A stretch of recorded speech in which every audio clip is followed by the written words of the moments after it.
esperando que empiece a grabar. Por mí todos se fueron a comer, profe. Y es posible. De uno está en el baño encerrado, profe. También no da el tiempo. No le dio el tiempo. No le dio el tiempo. Bueno, el video esto va a comenzar con que no le dio el tiempo para ir al baño. Bueno, vamos a comenzar, gente. Entonces, tenemos que ver, si no hay dudas del apartado 6, tenemos que ver el apartado 7, ¿sí? Y el apartado 9 y 10. Bueno, el apartado 7, igual que el apartado 6, complementan el texto que ustedes hicieron la clase pasada, que era el texto de Sócrates. En el apartado 7, yo creo que algo más dije, pero bueno, lo vuelvo a repetir o lo repaso, que era fundamentalmente lo siguiente. Ahí el texto comienza diciendo, ¿no?, que cómo los griegos resolvieron el problema del equívoco, es decir, parte del punto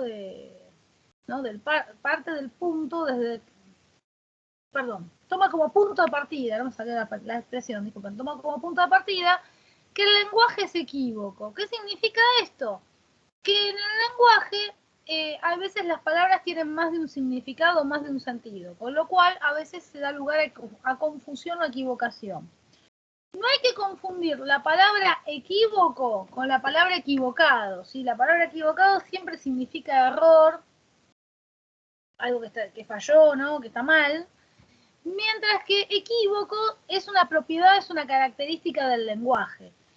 Refiere a que el lenguaje, a veces las palabras tienen más de un sentido. Si yo puedo usar la palabra muñeca para hablar de un del juguete, o puedo usar la palabra muñeca para hablar de la anatomía, o puedo usar la palabra banco para hablar de ir al banco, o puedo usar la palabra banco para, no sé, me digo, voy a sentar en el banco. O sea, hay veces que esa ambigüedad que tienen las palabras puede resolverse, digamos, con el contexto, con la situación, pero otras veces no. Otras veces no necesariamente. Entonces el texto les comienza diciendo, bueno, ¿cómo resolvieron los griegos el problema del equívoco? A ver, ¿por qué el equívoco era un problema entre los griegos? Y sí, era un súper problema entre los griegos, porque en primer lugar, la lengua griega cada palabra tiene mucho más significado de lo que puede tener una palabra en castellano. Puede llegar hasta tener 20 significados o 30 una palabra, ¿no? Entonces hay que entender muy bien realmente el contexto para entender a qué se está refiriendo, porque en realidad tal vez por el contexto puedan caber 3 o 4 o 5 significados que tiene esa palabra. Y esto a la hora, digamos, de resolver los asuntos en la polis, era realmente un problema porque, bueno, justamente o se prestaba a confusión o a veces también se prestaba, digamos, a la vivada, ¿no? Es decir, a que algunos se aprovecharan de los otros, ¿no? Es decir, sosteniendo en un discurso algo y que los otros creyeran que cuando lo estaban votando eso, lo que pensaban, y en realidad estaban votando algo diferente, ¿no? O sea, existía mucho ese problema. Justamente el contexto, ¿sí?, de la polis en el siglo V a.C., en Atenas, que es el contexto en donde a Sócrates se le hace ese juicio del que hablamos la clase pasada, es un contexto donde aparecen los sofistas, ¿sí? Que esta palabra tienen que prestar atención porque sofista no es lo mismo que sofos, ¿sí? Sofistas y sofos no son lo mismo. Sofos era una persona elegida por los dioses, portadora de algún tipo de conocimiento divino, ¿sí? Sea sacerdotal, sea a nivel de juez, o sea, digamos, un poeta que le cuentan las musas, ¿no?, acerca del pasado. O sea, el sofo es alguien que tiene un conocimiento divino. En cambio, el sofista era un maestro de retórica y oratoria, es decir, la retórica es ese arte o esa arte que permite que uno hable bien, que hable lindo, ¿no?, que hable florido, ¿no?, que hable de manera rimbombante, agradable. Esa es la oratoria. Además, con la oratoria viene acompañada no solamente lo que digo y las palabras que utilizo, ¿no?, y cómo las digo para que sean más lindas y más agradables, sino también vienen acompañadas de qué gestos y qué entonaciones les voy a aplicar o sea, voy a aplicar en mi discurso en distintos momentos, ¿no? O sea, viene acompañado de eso la oratoria. ¿Por qué? Porque supónganse, yo hablo todo igual, monocorde, y puedo estar diciendo algo súper interesante, pero el discurso pierde fuerza. En cambio, otro puede decir una tremenda banalidad, pero sabe cómo decirla, y bueno, su discurso va a ser más fuerte. ¿Sí? Entonces, en la oratoria se juega el discurso. Después, otro punto, aparte de ser maestros de oratoria, los sofistas eran maestros de retórica. Eran maestros de retórica.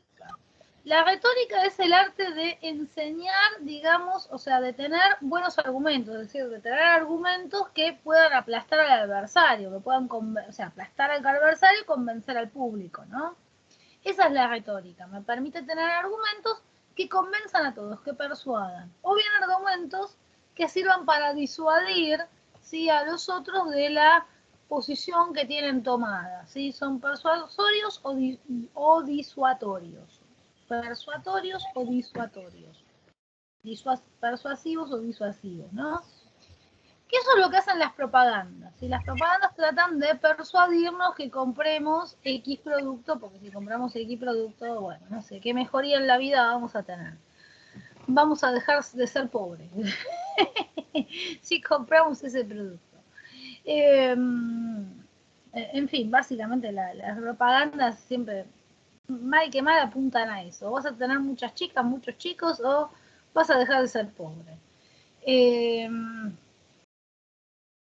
Bueno, te tratan de persuadir a través de argumentos emocionales, ¿no es cierto? Bien, eso es lo que hacían los sofistas. Los sofistas enseñaban eso, ¿sí?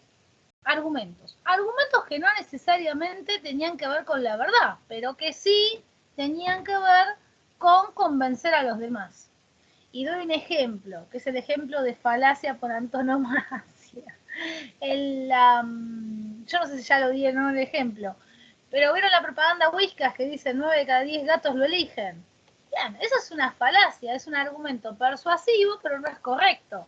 ¿Por qué? Y porque puede ser, pongámosle que de verdad 9 de cada 10 gatos, vos le ponés una variedad de elementos y te eligen Whiskas. Vamos a suponer que es así, que la propaganda no miente. Bien, que no mienta no significa que necesariamente el Whiskas sea el mejor alimento para el gato. ¿Sí? Porque si tal vez ponemos a, no sé, a 10 chicos a elegir dónde comer, bueno, la mayoría, sin importar qué marca, van a elegir comer hamburguesa. Y eso no significa que la hamburguesa, en una casa de comida rápida, y eso no significa que la hamburguesa sea la mejor comida para los niños, ¿no? Entonces, bueno, es un argumento persuasivo, pero no es un argumento de peso. Bueno, los sofistas enseñaban a jugar con esto.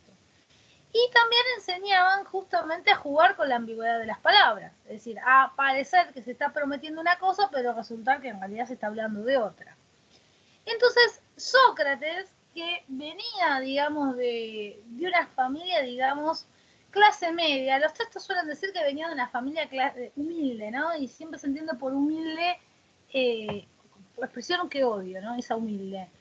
No es que odie la humildad, odio que se tome, ¿no?, como un eufemismo humilde de pobre. Porque hay pobres que son recontra soberbios, o sea, ser pobre no es sinónimo de humilde, o sea, lo detesto, ¿no? Esa expresión, como si dijeran, bueno, no es pobre, lo que pasa que no es pretencioso, ¿no? Es una cosa de una especie como si quisieran decir eso, ¿no? Detesto esa expresión. Bueno, en los textos de filosofía se suelen encontrar mucho, ¿no? Sócrates venía de una familia humilde. Sócrates no venía de ninguna familia humilde ni venía de una familia pobre tampoco. Venía de una familia de lo que hoy en día sería una clase media. ¿Sí? Porque había tenido determinado acceso a la educación, pero no había tenido un acceso, tal vez el mismo acceso que tenían otros que sí eran ricos. Entonces, en ese sentido es que se dice, también dicen los manuales de historia y dicen la Wikipedia y dicen por todos lados, que Sócrates era autodidacta. Cuando decimos que Sócrates era autodidacta, no es que él aprendió a leer y escribir solo, o que él aprendió filosofía solo. No, no aprendió filosofía solo. Aprendió buena parte en clases que cursó. Y otras cosas sí las aprendió solo, pero cuando estamos hablando de que aprendió solo, aprendió, digamos, algunos aspectos de la filosofía solo. No es que, bueno, de la nada el tipo aprendió solo. No era autodidacta en ese sentido. No tenía la variedad de maestros que tenían los ricos. Los ricos hoy estudiaban con uno, el año que viene estudiaban con aquel, pasado mañana estudiaban con el otro. ¿Por qué? Porque salía mucha plata pagar a los maestros. La educación era toda privada. Entonces salía mucho dinero pagar a los maestros. Bueno, obviamente Sócrates a ese nivel no llegó. O sea, sí se educó con maestros que no tenían tanto renombre, ahí sí cabería la palabra más bien humilde, o sea, maestros que no tenían tanto renombre, pero entonces hay determinado tipo de, vamos a decirlo así, de conocimientos o de enseñanzas, sí, a las que no accedió, más que por el contacto que tenía con los otros ciudadanos en la polis, ¿sí? Porque la gente hablaba, decían, fui a lo de fulano, me enseñó tal cosa, todo él aprendía de esa forma, fue aprendiendo de esa forma. Y preguntando, fue aprendiendo preguntando también, ¿no? Al margen que en el texto el tema de la pregunta se utiliza en otro sentido, ¿no? De que él pregunta para averiguar en qué es sabio, ya ahí está hablando de cuando él era famoso. O antes de ser famoso, y ser un ciudadano más, Sócrates aprendió muchas teorías o muchas ideas de lo que los otros decían que habían estudiado, o de que a veces esos mismos maestros que cobraban carísimo por sus clases estilaban mucho los griegos a veces dar discursos en la palestra, o sea, en los gimnasios no solo se hacía gimnasia, sino que había momentos en donde se juntaban a exponer sus teorías y a debatirlas con otros, ¿no? Y eso era un evento social. Como si hoy en día, no sé, hubiera un debate político, ¿no? O sea, no sé, ponemos a cualquiera de los políticos más significantes y hacen un debate político. Y eso es un entretenimiento para el pueblo. No siempre eran debates políticos, a veces eran debates de qué opinaban, supónganse, de cuestiones de la naturaleza, cómo explicaban diferentes cuestiones. Pero era una forma, digamos, de socialización griega que estaba muy en boga. ¿Sí? Era como para nosotros decir, ay, no sé de tal caso, de tal tema. A ver, voy a poner en YouTube. A ver, y ahí, a ver, ahí me apareció un video. A ver, lo voy a mirar. Bueno, es más o menos así, ¿no? O sea, ellos en vez de recurrir al YouTube, que no existía, cada tanto, ¿sí? Determinados ciudadanos ilustres o que se destacaban en un área daban conferencias gratuitas o disertaciones que confrontaban con otros en la palestra. Y entonces ahí iban todos los que les interesaba escuchar. También se formó de esa manera, Sócrates. Entonces, en ese sentido decimos que es autodidacta. Esto lo quería aclarar, ¿no? Porque siempre me enerva. Que Sócrates viene de familia humilde me saca de quicio. Además que tengo un tema con la palabra humildad que Profe, ¿por qué habla de la palabra humildad en el tema del sabio, no? De humildad de pobreza. Claro, no, sí, en eso está bien. No, pero sí se viene de una familia humilde. Suele, ojo, está en manuales. Sócrates provenía de una familia humilde. Odio esa expresión. Y además que no es cierto, no venía de una familia pobre. O sea, bueno, pobre en relación a que tal vez a Platón, pero no era pobre, no es el concepto de pobre que tenemos nosotros. Y por ahí tal vez era el concepto de pobre que podía tener un griego, pero no es el concepto de pobreza nuestro, ¿no? O sea, estaba recontra bien. O sea, para lo que es nuestro concepto de pobreza, estaba recontra bien la familia de Sócrates. Si la madre de él era partera, era muy famosa. Era una partera muy famosa. Así que debía tener su trabajo, el trabajo de la madre de Sócrates, debía dar buenos aportes a la casa, ¿sí? Buenos ingresos económicos, porque realmente era una partera muy reconocida. Y ojo que ser partera era ser toda una... O sea, era una de las pocas profesiones que podía dedicarse una mujer y era una de las profesiones que cuando eras buena eras casi una celebridad. ¿Y por qué? Porque de una buena partera justamente dependía que un parto terminara bien o terminara mal.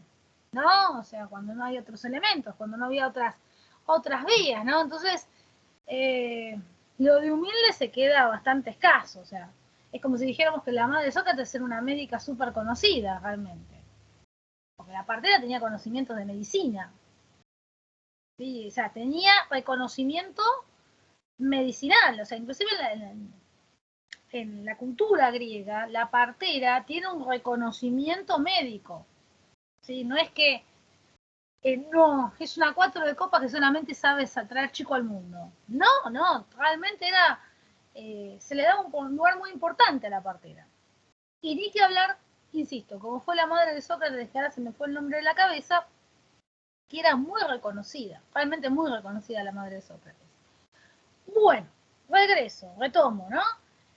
Porque me fui con la palabra humilde. Entonces, ¿qué es lo que hizo Sócrates? Cuando detectaba o detectó que los sofistas o los discípulos de los sofistas se valían, se aprovechaban del pueblo con estas estrategias, es decir, con estas estrategias de confusión, de usar primero una palabra en un sentido, después usarla en otro y así sucesivamente, Sócrates empezó a enfrentar a los sofistas preguntándoles qué es tal cosa, es decir, haciéndoles preguntas que implicaban justamente lo que llamamos una pregunta por la definición, pidiéndoles definiciones.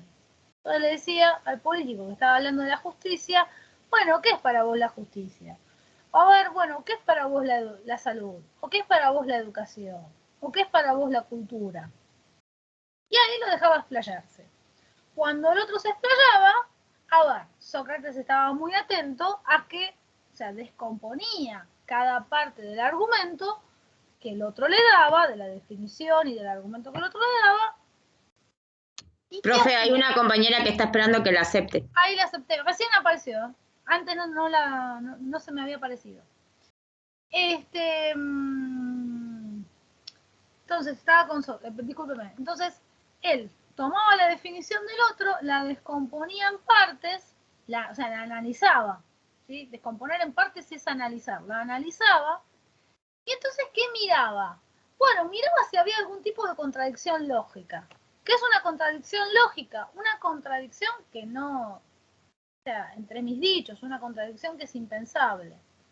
Como yo daba un ejemplo de otra comisión, que yo les diga, soy vegana, y ustedes me digan, bueno, profe, ¿qué va a almorzar? Ah, me voy a comer un churrasquito de ternera, que tiene una pinta. ¿Pero no dijo hace un rato que era vegana? No, sí, pero todos los sábados me como un churrasquito de ternera. Soy vegana, pero menos los sábados, ¿no? Pónganse. Entonces, ¿qué ocurre? Ahí hay una contradicción, porque yo no puedo ser vegana siempre y decir, bueno, pero los sábados no, ¿no? Por dar un ejemplo, ¿no? Hay una contradicción. Esa es una contradicción de tipo lógica. Son dos ideas que no se siguen, ¿sí? Si afirmo una cosa, no puedo afirmar la otra. Entro en una contradicción.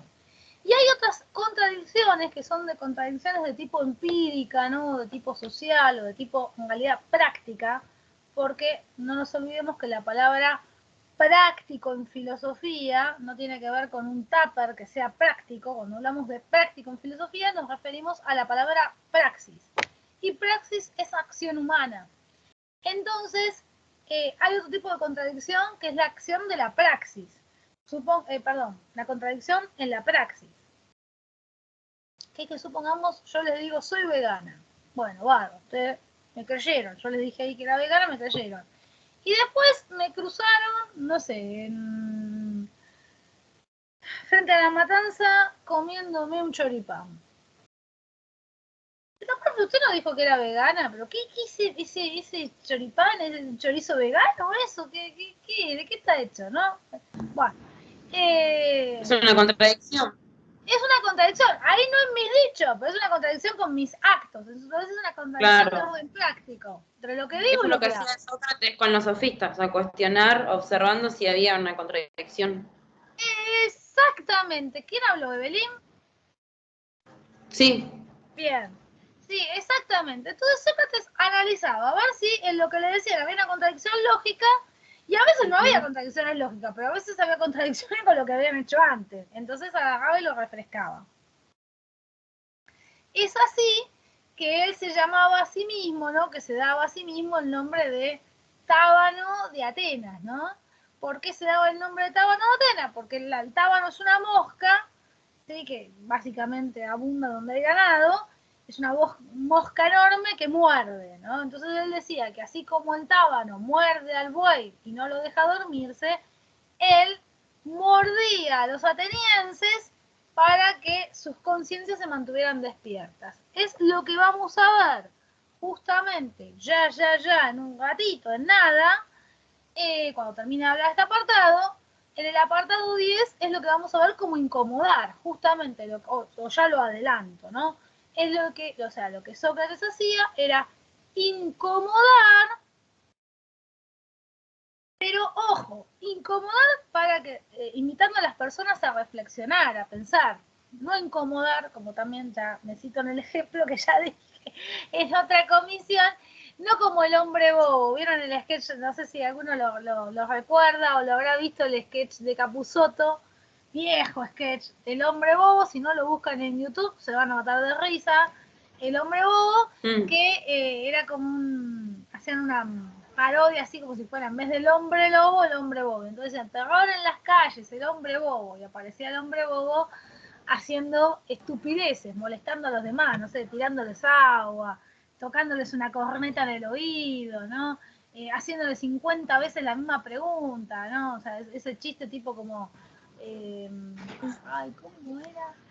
El cuento de la buena pipa, ¿vieron? O sea, preguntas tipo el cuento de la buena pipa. Bueno, ¿querés que te cuente el cuento de la buena pipa? ¿Vieron? Bueno, ese tipo de cosas, no. Sócrates incomodaba, no en ese sentido.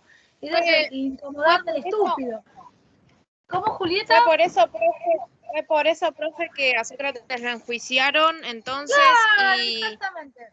sí, por considerar molesto lo que preguntaba. Exactamente, sí, es así. O sea, era digamos, terminó molestando a quienes no debía, vamos a decirlo de alguna manera, o a quienes no podían tener ninguna tolerancia.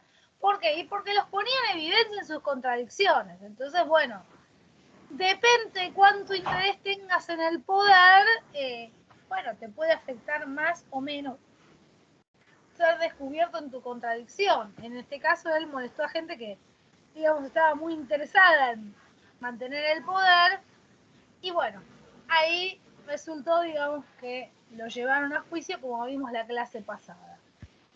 Dentro de esto, se incluye dentro de la filosofía como una actividad inconveniente, y lo que hacía Sócrates, se incluye también lo que se ve en el manual como ironía socrática, ¿sí?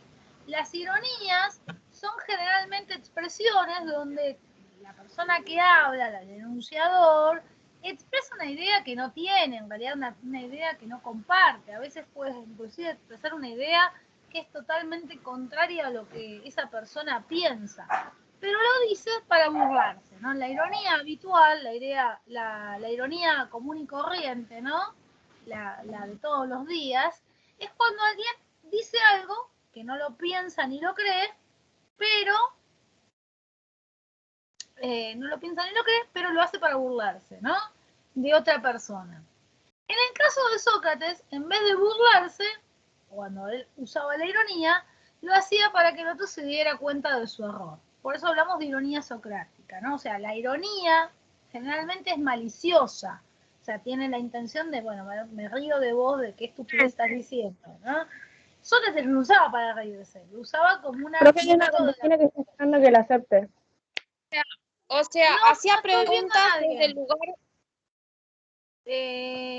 No puedo aceptarla porque no la veo. No se me aparece. Que trate de entrar por el link directo de la reunión. O sea, la ironía socrática sería hacer preguntas desde el lugar del no saber. Entre sus recursos irónicos estaba ese, sí. Hacer preguntas desde el lugar del no saber, o el solo sé que no sé nada, que es también una ironía. O sea, es una ironía que trata de demostrar qué cosa, y que él es capaz de reconocer su ignorancia, pero los otros no. O sea, es básicamente eso. Es para despertar la conciencia, básicamente. Es para despertar la conciencia.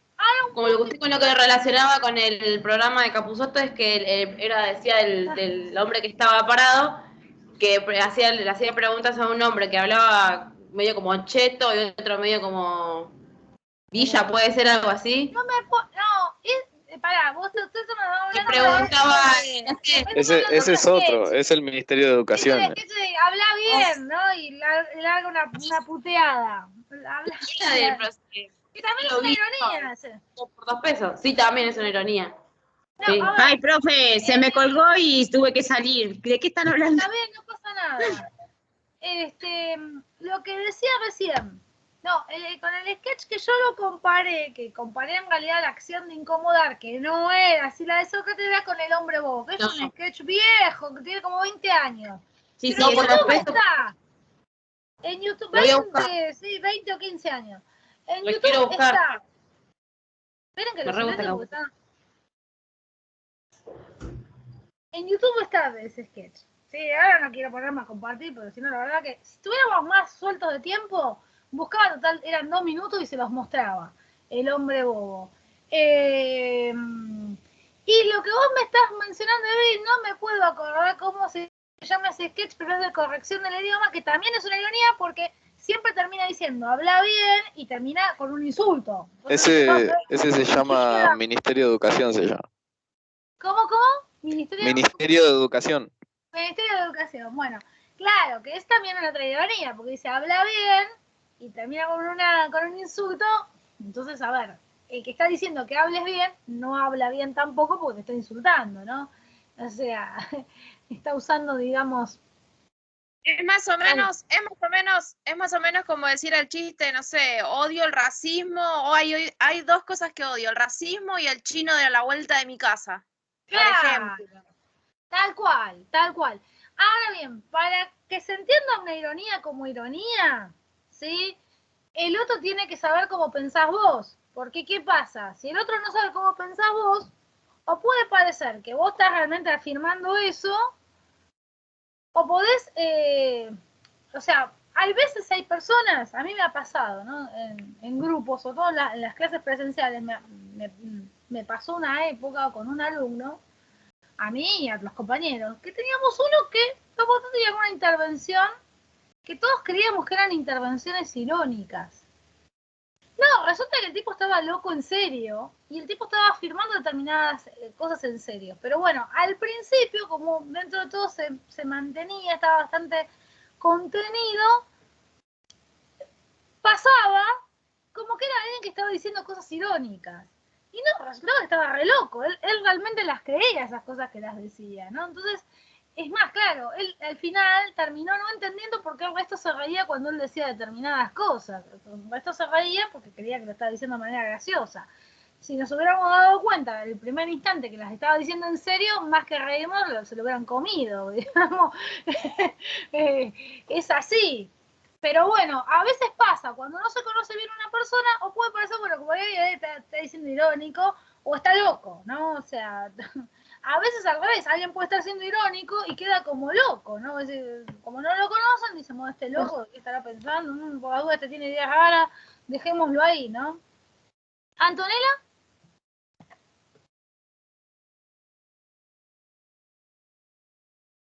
Bueno, se abrió el micrófono. Bien, ¿se entiende el apartado 7, gente? Sí, profe. Sí, me quedó lo de equívoco que quería preguntarle. Lo de Que lo equívoco escucho, es me conecté es una tarde. Está bien, no, que es una propiedad del lenguaje que no tiene que ver con equivocado, sino que el lenguaje, las palabras en el lenguaje tienen más de un significado. Claro, tienen un mismo sentido. Por ejemplo, la carpeta de estudio y la carpeta de piso. Claro, tal cual. No sé quién dio el ejemplo. Una misma- Excelente, muy bien. Nadia, profe, una misma palabra tiene distintos Nadia. sentidos. A eso se refiere Nadia. equívoco. Muy bien, vale que silencio. Con el video, el profesor. Joana, habla ahora porque acabo de silenciar porque venía otra voz. Ah, perdón. Como mostró el profe en el video del gato, por ejemplo, que está la del gato del auto, el gato de gato. Sí, lo vi ese video. Sí, tal cual. Bueno, sí, la palabra gato hoy en día, encima está el insulto gato, ¿no? O sea, o decir es gato, digamos, porque hace un determinado tipo de trabajo, o indicar que hace, no necesariamente lo tiene que hacer, pero bueno, indicar que hace un determinado tipo de trabajo. Sí, no, el gato nuestro tiene 500.000 Depende, significados. profe, porque muchos ¿En qué amigos se sentido tiene dicen, una palabra gato gato? y ¿Cómo? que eso dependería del tono en que lo diga, porque hay muchos amiguitos que se tratan de gato, pero se lo dicen de manera cariñosa. Ponele. Está bien, Miriam, muy bien lo que decís vos, tal cual, muy bien. Es verdad, el tono cambia el sentido a veces de la palabra, muy bien, sí, porque es verdad. Y en determinados contextos es verdad que puede ser el tono, como dijiste vos, me indicaría si lo estoy usando como un insulto o lo estoy diciendo de, bueno, es una manera cariñosa. Está muy bien. Sí, bueno, eso significa que el lenguaje es equívoco. Entonces, lo que el texto les dice es que ese problema se resuelve pidiendo, solicitando una definición. Es decir, que el otro te determine, que delimite, ¿sí? En qué sentido estoy usando la palabra. Cuando vos me decís gato, a ver, ¿cómo me lo estás diciendo? ¿Qué es lo que me querés decir cuando me estás diciendo gato? ¿No? ¿Y me estás diciendo de forma cariñosa o me estás insultando? Bueno, a ver, definí que para vos el gato, ¿no? Me valgo del ejemplo que me están dando ustedes. Es eso, cómo resolvieron los griegos el tema del equívoco. Bien, ¿alguna duda respecto a este tema? No. No, profe, Bueno. entendí. ¿Entendiste? Bueno, vamos al apartado 9 y al apartado 10. Así ya cerramos la unidad 1. No sé si alguno tendrá alguna duda de antes de la unidad 1. Yo igual después pegué un video donde ahí hablo o sea, si sacan los primeros 10 minutos, adelanten, después se los comparto. Entonces, saquen los primeros 10 minutos donde hablo de historicidad, que eso lo hablé la semana pasada bien con ustedes, o sea, es al Pepe, a menos que tengan ganas de revisar ese concepto, es al Pepe más o menos por el minuto 2, una cosa así, empiezo a hablar de la incertidumbre ante la totalidad y después así cualquier cosa me preguntan, no la semana que viene, dentro de acá 15 días. Porque bueno, pero bueno, me lo preguntan. Bueno, vamos con el apartado 9. ¿Para qué sirve la filosofía? Bien, para entender este apartado voy a retrotraer algo que no recuerdo si había quedado o no había quedado claro en la clase anterior, que era la cuestión siguiente. ¿Sí? Habíamos dicho que tenemos que distinguir, o sea, para que se entienda este apartado tengo que distinguir lo siguiente, ¿no? Que hay dos tipos de razones. Está la razón instrumental, que es la razón que piensan los medios, y está la razón teológica que piensan los fines. ¿Sí? Se sobreentiende que la razón teleológica es la que debe organizar la razón instrumental. ¿Por qué? Porque la razón instrumental es la que piensan los medios. Y los medios no son deseables por sí mismos, son solamente deseables por el fin al que me acercan, es decir, por lo que me pueden generar, para el que sirven. O sea, los medios son deseables por su para qué sirve. ¿Sí? Por ejemplo, para un peluquero, sus tijeras y otras herramientas son su medio. Obviamente, una mejor tijera para el peluquero es deseable en contraposición a una tijera, digamos, yo qué sé, de esas que se le dan a los chicos, vieron que no tienen nada de filo. Bueno, es decir, ¿por qué? Y porque de esa tijera va a depender la calidad de su trabajo. Si tiene una mala tijera, su trabajo va a ser una porquería, por más gana que le ponga. Y si tiene una buena tijera, aun cuando por ahí mete mal un tijeretazo, lo puede simular mejor, ¿no es cierto? Es más fácil que pueda salir de, digamos, disimular el error, ¿no es cierto? Entonces, ¿qué pasa? No es que desea las tijeras por sí mismas, sino por el fin, que le permitan realizar un mejor trabajo. ¿Se entiende? Entonces, los medios son deseables, pero no por ellos mismos, sino por el fin que nos proporcionan. ¿Sí? Ahora bien, la razón que piensan los fines dijimos que es la razón teleológica, mientras que la razón que piensan los instrumentos es la razón instrumental, que está vinculada al dominio técnico. Tema por excelencia de nuestra unidad 2, tema por excelencia que tendríamos que ver la semana que viene, pero que vamos a tener feriado, que después les voy a buscar los videos para que ustedes por lo menos tengan algo antes de llegar a la clase, y así no tenemos que dar toda la clase, porque si no nos vamos a atrasar mal y no vamos a llegar con todos los puntos, ¿no? Bien. Entonces, el dominio instrumental. ¿Qué es el dominio instrumental? El dominio instrumental es justamente la razón instrumental. El dominio instrumental y la razón instrumental van de la mano, tiene que ver con el dominio de los instrumentos, con saber operar los instrumentos. A veces se dice también dominio técnico, ¿no? Es saber operar los instrumentos. ¿Para qué me sirve saber operar los instrumentos? Y para poder llegar a determinado fin. Si yo no sé operar la computadora, no voy a poder abrir la computadora y no voy a poder hacer un montón de cosas. Por ejemplo, en este caso, si yo no hubiera sabido usar la computadora, ni siquiera de la manera básica que la sé usar, no podría estar dando clases en este momento, ¿no? O sea, entonces, el dominio técnico, ¿sí?, es parte o forma parte de la razón instrumental y son cuestiones que son deseables en función de un fin.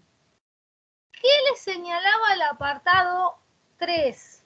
El apartado 3 les señala que, ojo, que hay que tener cuidado con una cuestión. En líneas generales, en nuestra actualidad, se tiende a deformar y a priorizar, en vez de la razón teleológica, que es la razón que piensan los fines y a partir de la cual tenemos que organizar nuestra acción, se suele priorizar la razón instrumental. ¿Y cuál es el problema de priorizar la razón instrumental? El problema de priorizar la razón instrumental es que cuando priorizamos la razón instrumental, la razón teleológica desaparece y los fines se convierten en algo irracional. Es decir, desde la razón instrumental al fin se lo ve como algo irracional. A ver, ¿por qué? Porque para la razón instrumental todo es para qué sirve. ¿Sí? ¿Para qué te sirve un vaso? Ah, para tomar agua. Ah, bueno. ¿Para qué te sirve un auto? Ah, para llegar a 50 kilómetros más rápido. Ah, bueno. ¿Para qué te sirve, yo qué sé, la estufa? Para calentarme cuando hace frío. Ah, bueno. Entonces, mientras tenga un para qué sirve, eso tiene sentido, tiene razón. El problema de la razón instrumental es que la razón instrumental no puede pensar en el fin. Y entonces, si yo miro todo desde la razón instrumental, le voy a querer aplicar el para qué sirve a fines. Entonces, supónganse, alguien me dice, voy a tener un hijo. Y le digo, ¿y para qué te sirve tener un hijo? O alguien me dice, voy a adoptar un perro. ¿Para qué te sirve tener un perro? ¿No? Otro me dice, yo qué sé, me voy a ir a convivir con mi novio, nos vamos a casar. ¿Y para qué te sirve casarte? ¿No? ¿Qué ocurre ahí? A ver, casarte, tener un hijo, tener un perro, son fines en sí mismos, tiene que ver con las realizaciones de uno, tiene que ver con otro tipo de deseos que no están involucrados en querer obtener una utilidad. A ver, voy a tener un hijo para obtener esta utilidad, o voy a tener un perro para obtener esta utilidad, o me voy a casar para tener esta utilidad. Porque ¿cuál es el problema de esa pregunta? Mientras no la puedo responder, bueno, por ahí me doy cuenta que es una pregunta que está mal planteada, ¿no? Como les habla también en el apartado 4, ¿no? En el apartado 4, cuando les hablaba el texto del gusto por lo complejo, y que muchas veces la filosofía es a veces preguntar, ¿no? Repreguntar, recuestionar a las mismas preguntas, cuando en el apartado 4 les dice eso, bueno, muchas veces parte de preguntar a las mismas preguntas a veces tiene que ver justamente cuando alguien hace una pregunta de orden instrumental o de la razón instrumental a un fin. ¿Para qué te sirve tener amigos? sea, tener amigos me tiene que servir, o sea, ahí tengo que hacer una repregunta, porque esa pregunta está mal planteada. Es más, pero es mucho más peligroso que en vez de darme cuenta que está mal planteada la pregunta, supónganse que yo responda a la pregunta. Y a mí me sirve tener amigos porque los amigos me consiguen muchos chicos, muchas chicas, ¿no? O sea, como mentalidad medio adolescente. O me sirve tener un hijo, como decían antes, en el campo, ¿no? Porque es más mano de obra para trabajar el campo. Para que me cuide cuando sea viejo. O tengo un perro para que avise si entran ladrones, ¿no? O para que peguen en el primer tiro al perro, ¿no? Entonces, ¿qué ocurre?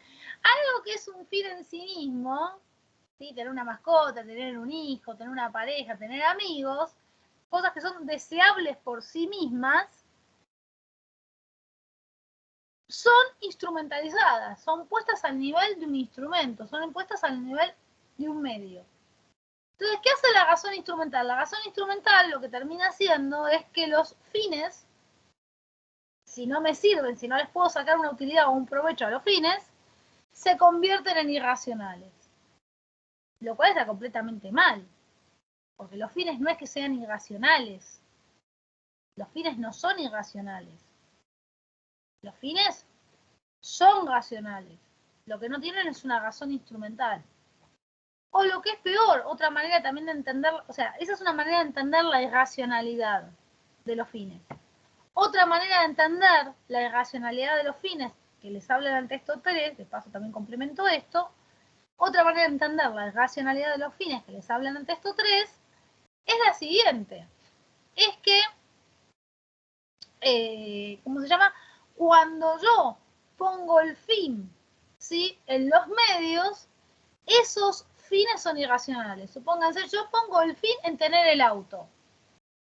Toda mi vida o sea, es el auto mi vida. ¿Qué ocurre? Está bien, yo puedo desear un auto, pero si el fin de mi vida es tener un auto, ese fin es algo irracional, porque yo después no me puedo abrazar un auto, ¿no? Y decir, a ver, vení, auto, vení, vamos a findar juntos la Navidad. O vení, vamos a mirar una película. O ver, contame, auto, qué es de tu experiencia, qué es de tu vida, ¿no? O a ver, escuchame, ¿sabes? No sabes lo que me pasó, me peleé con mi jefe, ¿no? Me dijo tal cosa, mi jefe. No, o sea, no puedo, o sea, ahí se muestra, eso también es otra manera de hacer. Podemos ver la irracionalidad de los fines de dos ópticas. Una, que la razón instrumental vacía a los fines. Pareciera que los fines no tuvieran ningún sentido. Como no les puedo traer un provecho o no les debiera extraer ningún provecho, los fines son absurdos, son sin sentido, desde la razón instrumental. Esa es una manera de entender la irracionalidad de los fines.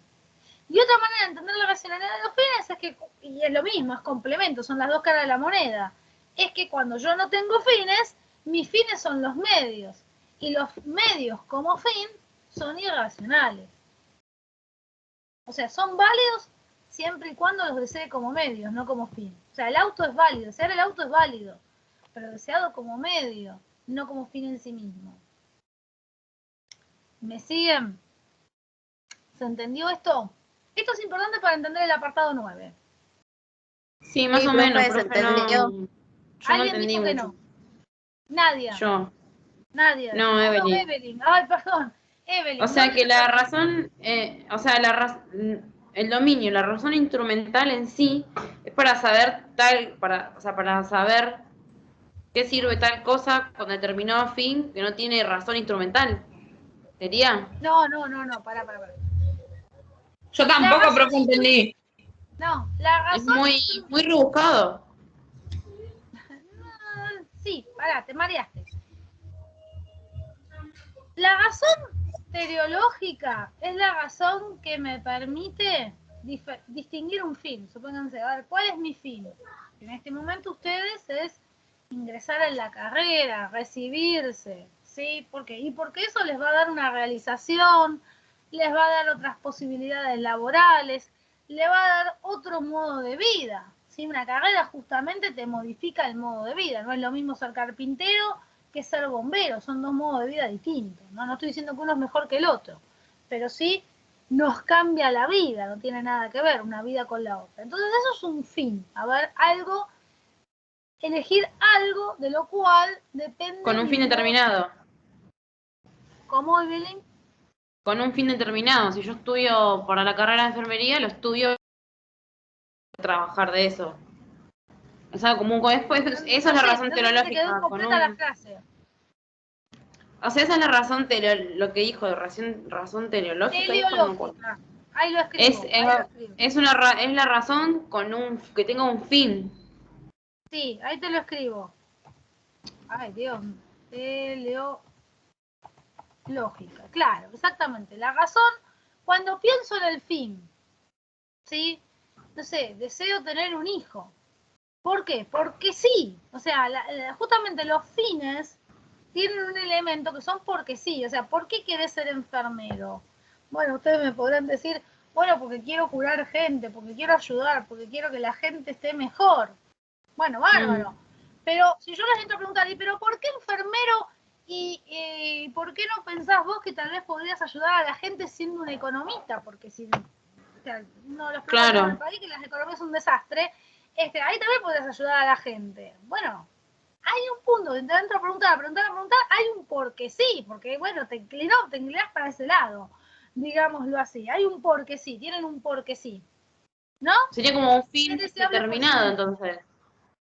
¿Cómo, Evelyn? ¿Sería como un fin indeterminado? ¿Por qué indeterminado? O sea, no dice puntualmente para qué lo hace, sino que porque sí, no determina el por qué. No, yo digo ¿por qué? No hay por qué. Me estás filosofando. Vamos de aparte. No es que sea indeterminado, vos deseas algo, un determinado fin. El tema es que los fines no necesariamente puedo justificar por qué, y aun cuando lo justifique, tal vez si entramos a buscar más razones, voy a terminar en un porque sí. Y eso no significa que sea indeterminado, significa que es justamente un fin, es algo que va a organizar tu vida, que organiza tu experiencia, ¿sí? Te organiza tu día a día, tu manera de ver la vida. O sea, está establecido ahí en tu manera de ver la vida. ¿Se puede ver esto o no? ¿Se sigue sin ver, Evelyn? Profe, no, ¿te sí, puedo decir algo? Muchas preguntas igual. Sí, igual me falta terminar con lo de Evelyn. Sí. Yo no lo entendí, ¿eh? Vos no entendiste respecto nada. a lo de Evelyn, profe. Respecto a lo de Evelyn. Bueno, volvamos de vuelta. Si no entendieron, volvamos de vuelta. Profe, espere. Sí. Respecto a lo de Evelyn que no entendió. No, que no. Por ejemplo, yo entendí así. Por el dominio. Que tiene determinado fin porque es con lo que se realiza uno. O sea, no soy enfermera y no economista porque a mí como persona me realizaría ser enfermera y no economista. ¿A eso se refiere? Sí, ¿está hablando Nadia? Sí. Bien, Nadia, sí, entendiste bien. Sí, lo entendiste bien. Bueno, retomo, porque si muchos no me entendieron, retomo. Nosotros en la vida siempre usamos dos tipos de razones. La razón teleológica, que lo escribí en el chat, que significa la razón que piensan los fines. Significa eso porque teleo viene de una palabra griega que resulta graciosa, que es telos, y que significa fin, telos. El telos es el fin. Entonces la razón teleológica es la que piensa en los fines. La razón teleológica es cuando yo... Perdón, profe, se tuvo que salir afuera porque se largó a llover, tenía el tender. Nada. Solamente dije repetir lo de razón teleológica. Estoy reiniciando. Pero tenemos la razón teleológica que es la que piensa en los fines. ¿Sí? Piensa en los fines. Entonces supónganse, es cuando yo digo, bueno, ¿qué quiero hacer de mi vida? Yo quiero un cambio en mi vida. A ver, ¿qué tipo de cambio en mi vida quiero? Y no sé, me gustaría viajar. O no sé, me gustaría saber cosas que no sé. O la verdad me gustaría poder llevarme mejor con los vecinos, ¿no? ¿En qué estaré fallando, no? O sea, bueno, depende, ¿no? Por ahí es el vecino, ¿no? El problema. Si el vecino es chorro, digamos, bueno, no hay que intentar llevarse bien con el vecino ahí en ese caso. O bueno, o sí, pero diplomáticamente, ¿no? Bueno, me fui yo ahí haciendo chistes, perdónenme. Entonces, la razón teleológica es la que piensa en los fines. ¿Sí? Es la que piensa en los fines. O sea, supónganse, entonces cuando pienso en un fin, digo, bueno, quisiera viajar. ¿No? O otro me dice, no, yo lo que tengo muchas ganas es de tener una casa en el campo. Porque yo siento que si tuviera una casa en el campo y que me fuera ahí, digamos, todos los fines de semana a la casa del campo o a la casa en el mar, no importa, ¿no?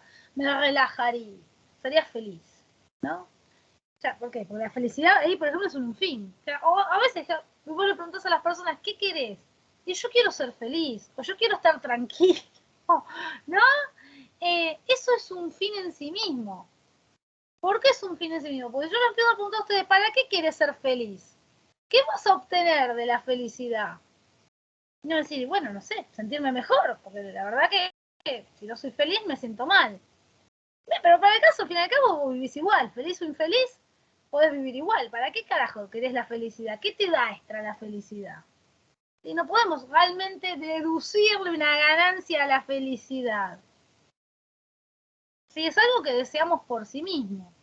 Lo mismo una realización, entonces ahí yo les ponía el ejemplo de la carrera. Ustedes quieren ser enfermeros. Alguno me podrá decir, yo quiero ser enfermero porque quiero ayudar a la gente o porque quiero curar a la gente. No, pueden decirlo de distintas maneras, pero básicamente es eso, ¿no? Y otro te puedo decir, bueno, pero para ayudar a la gente, vos podés ser, les decía, les daba yo el ejemplo, podés ser economo, podés ser un economista, podés ser político, por acá nos hacen falta buenos políticos. Buenos enfermeros hay, nos hacen falta buenos políticos. ¿Por qué no ayudas a la gente siendo político? Bueno, tal vez sí, tal vez no, pero tal vez no sea ese el modo en que vos te vas a realizar, ser político.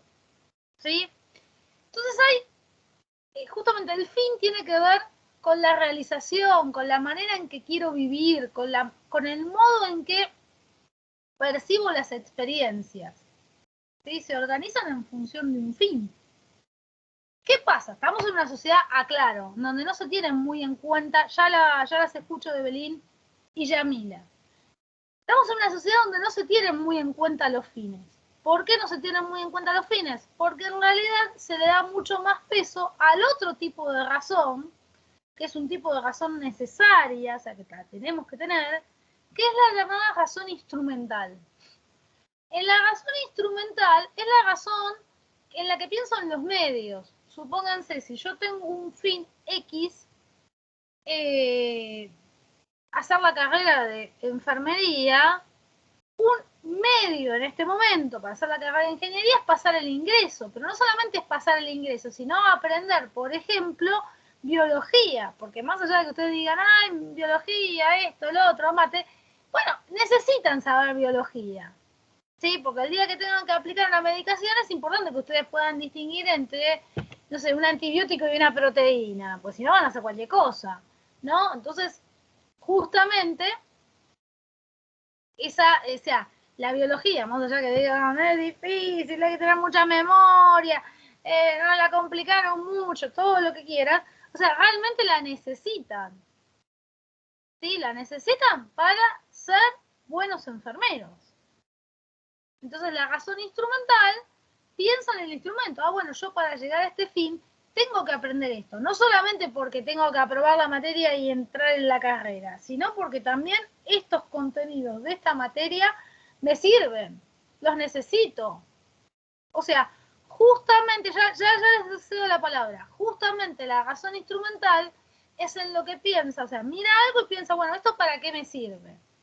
Bueno, me sirve para esto. Entonces lo tomo. Si me sirve para mi fin, lo tomo. Si no me sirve para mi fin, no lo tomo. ¿Sí? La razón instrumental piensa de esa manera, ¿no? Si esto me sirve para un fin, lo tomo. Si no me sirve para mi fin, no lo tomo. En este momento, no sé, ponerse a leer un libro de Paulo Coelho, ¿les va a servir para probar biología? No. Entonces, bueno, déjenlo de lado, el libro de Paulo Coelho. Después, si tienen ganas de entretenerse con Paulo Coelho, es otro tema, pero la razón instrumental les dice, no te leas, Paulo Coelho. Ponete las pilas y estudia biología que el miércoles rendís. ¿Se entiende? La razón instrumental piensa en los medios. Me falta parte de la explicación, lo que pasa es que están levantando las manos y los quiero escuchar. Tienen la mano levantada Evelyn, que no sé si quedó de hoy, Yamila y Nadia. Sí, quedó de hoy. Lo de la razón instrumental. Me parece que se nos cayó Evelyn. No, está ahí Evelyn. Evelyn, me quedó cortado lo que decís. Bueno, mientras, Yamila, ¿la mano quedó porque sí o querés hablar? Yamila. No, era para afirmar a ver si entendí. Entonces quedaría como que razón sería el objetivo, en fin, y instrumentalidad sería los medios por el cual llego a ese fin. Está bien lo que decís, pero te tengo que hacer una corrección. Sí. En realidad hay dos tipos de razón.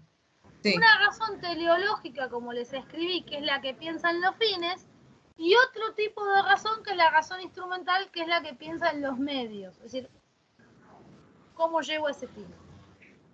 Ajá. Ambos son tipos de razones distintas. Sí. ¿Se entiende, Yamila? Sí, sería razón y razón instrumental.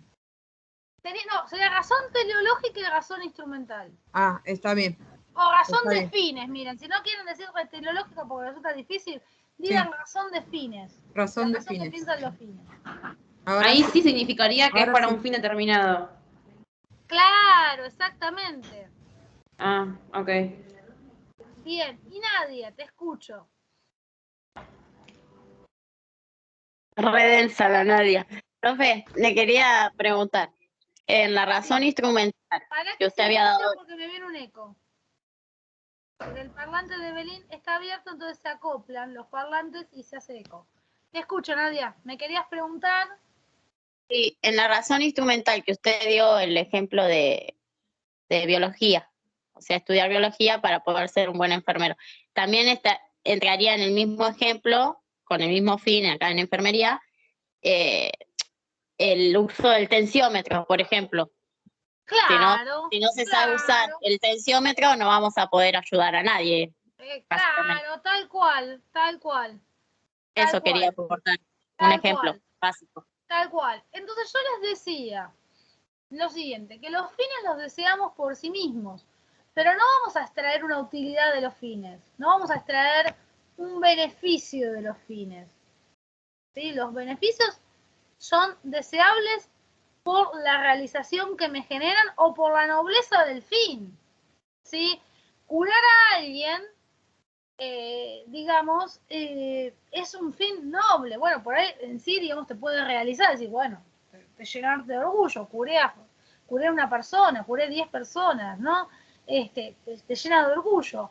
Pero al margen de que te llena de orgullo, es un fin en sí mismo curar al otro, o sea, la salud, poder ayudar al otro a que tenga una buena salud o a que restablezca su salud.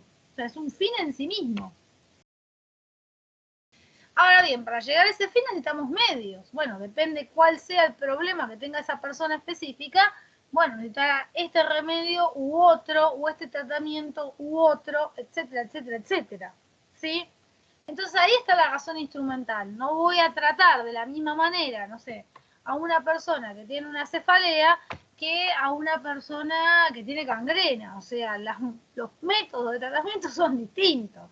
¿Sí? O sea, la razón instrumental me permite diferenciar, bueno, este que tiene una cefalea necesita tal vez algún remedio de orden neurológico, estoy un poco, o sea, hablando de charlatana porque no sé, ¿no?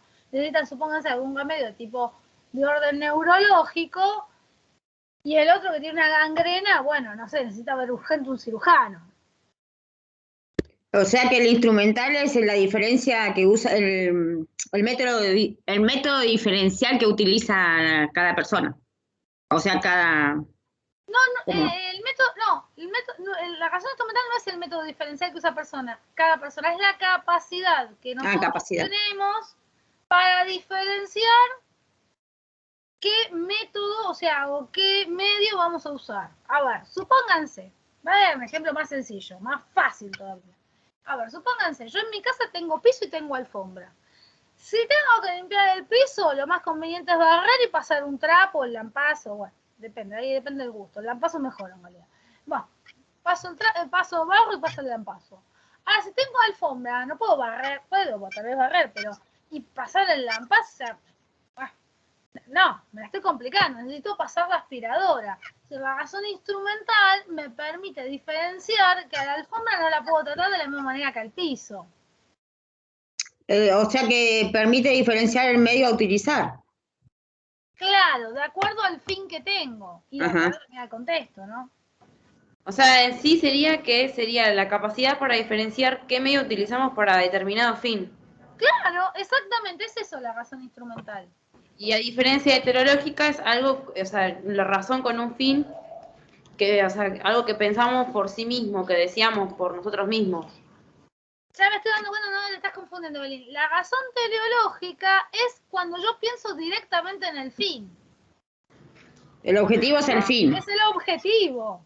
Claro. Esa es la razón teleológica. Ah, El objetivo no lo obtengo de manera simple. Necesito pasar por la razón instrumental para llegar al objetivo. Claro, la razón es el objetivo en el fin. Claro.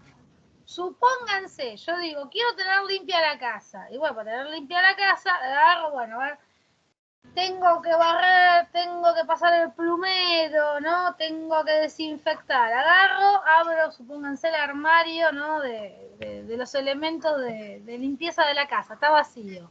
Entonces digo, bueno, a ver, yo necesito acá comprarme una escoba, necesito comprarme un lampazo, necesito comprar lavandina, necesito tener agua, ¿no? Porque si no tengo agua con los productos químicos tampoco, o sea, me intoxique oliendo productos químicos, tampoco voy a poder, o sea, necesito mezclar esos productos químicos, o sea, la razón instrumental me permite determinar qué medios necesito para obtener un fin.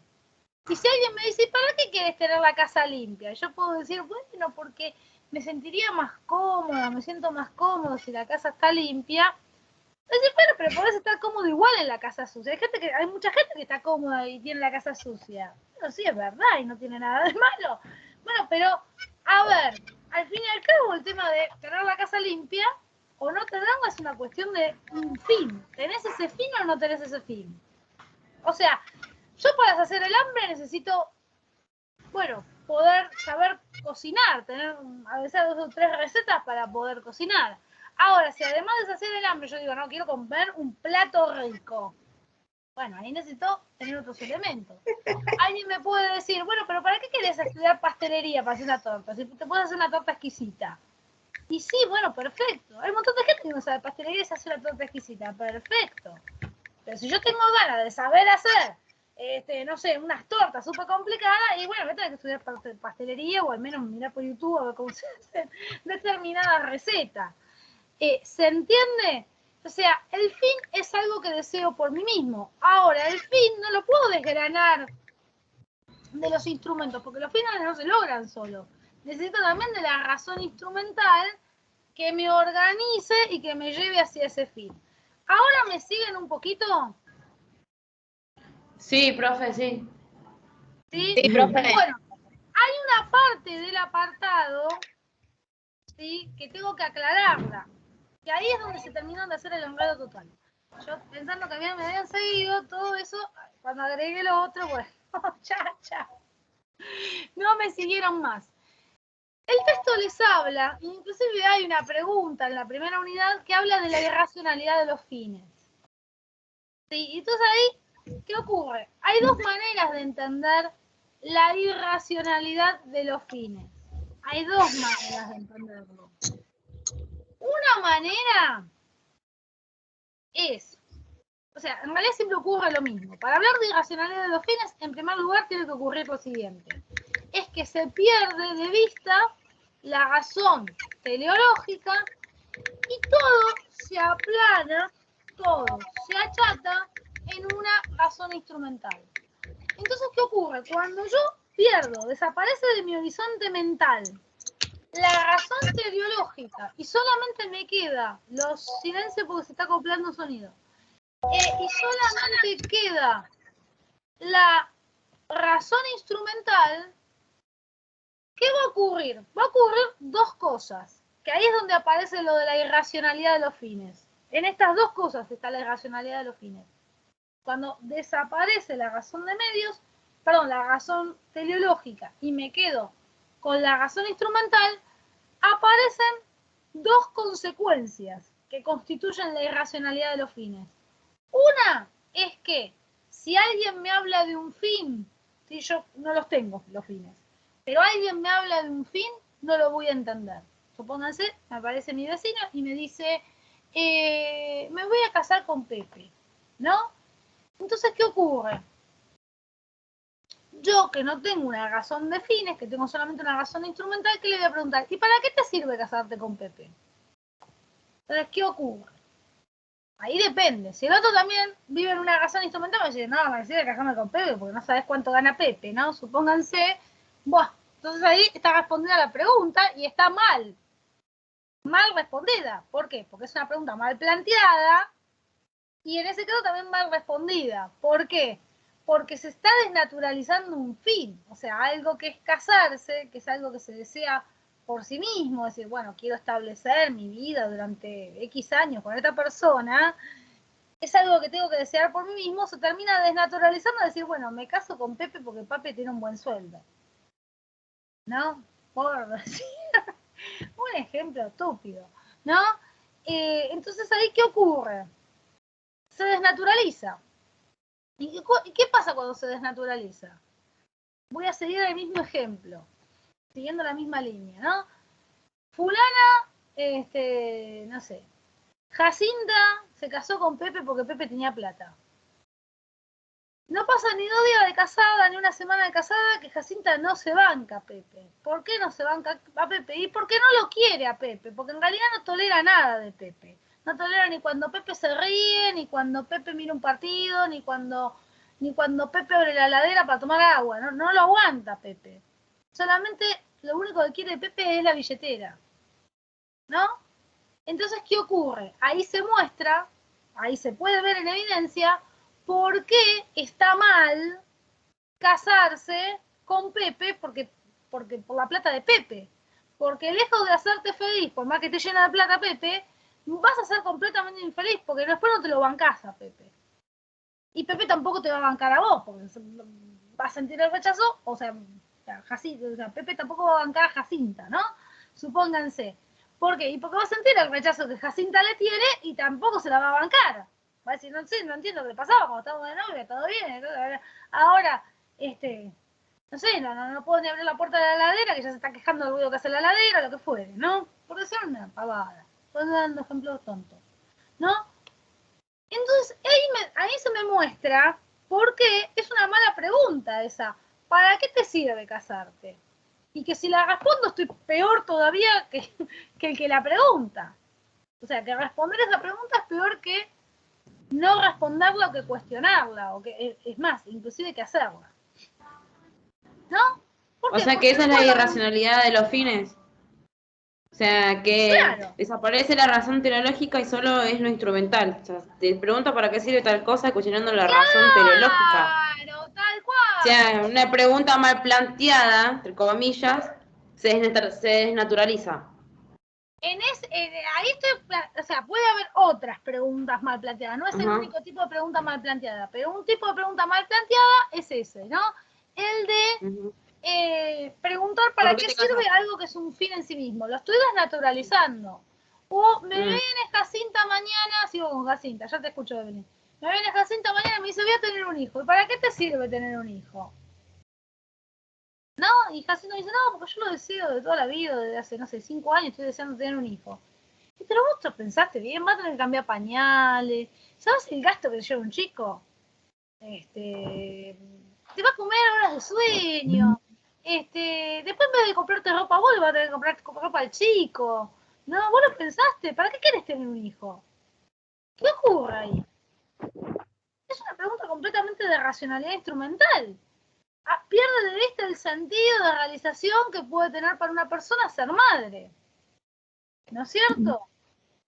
Y a su vez, si el otro me debería responder eso, ¿no? O sea, bueno, no, porque yo lo deseo y punto, ¿no? Profe, es como incidir en la decisión de la otra persona. No, ese es el ejemplo que yo estoy dando, como incidir en la decisión de la otra persona. No necesariamente, acá no. Eso es el ejemplo que yo doy. El ejemplo que yo doy es en este caso, tratar de poner una razón instrumental a algo que es un fin. O, en su defecto, Jacinta me pudo decir, no, yo voy a tener un hijo porque quiero cobrar un plan. O, como decían antes, en el campo, porque me agarran para cualquier lado. Antes en el campo, en la época de mis abuelos, era súper común que la gente por ahí tenía muchos hijos porque los hijos ayudaban al trabajo en el campo. Entonces, por ese propósito se tenían muchos hijos, para que ayudaran en las tareas del campo.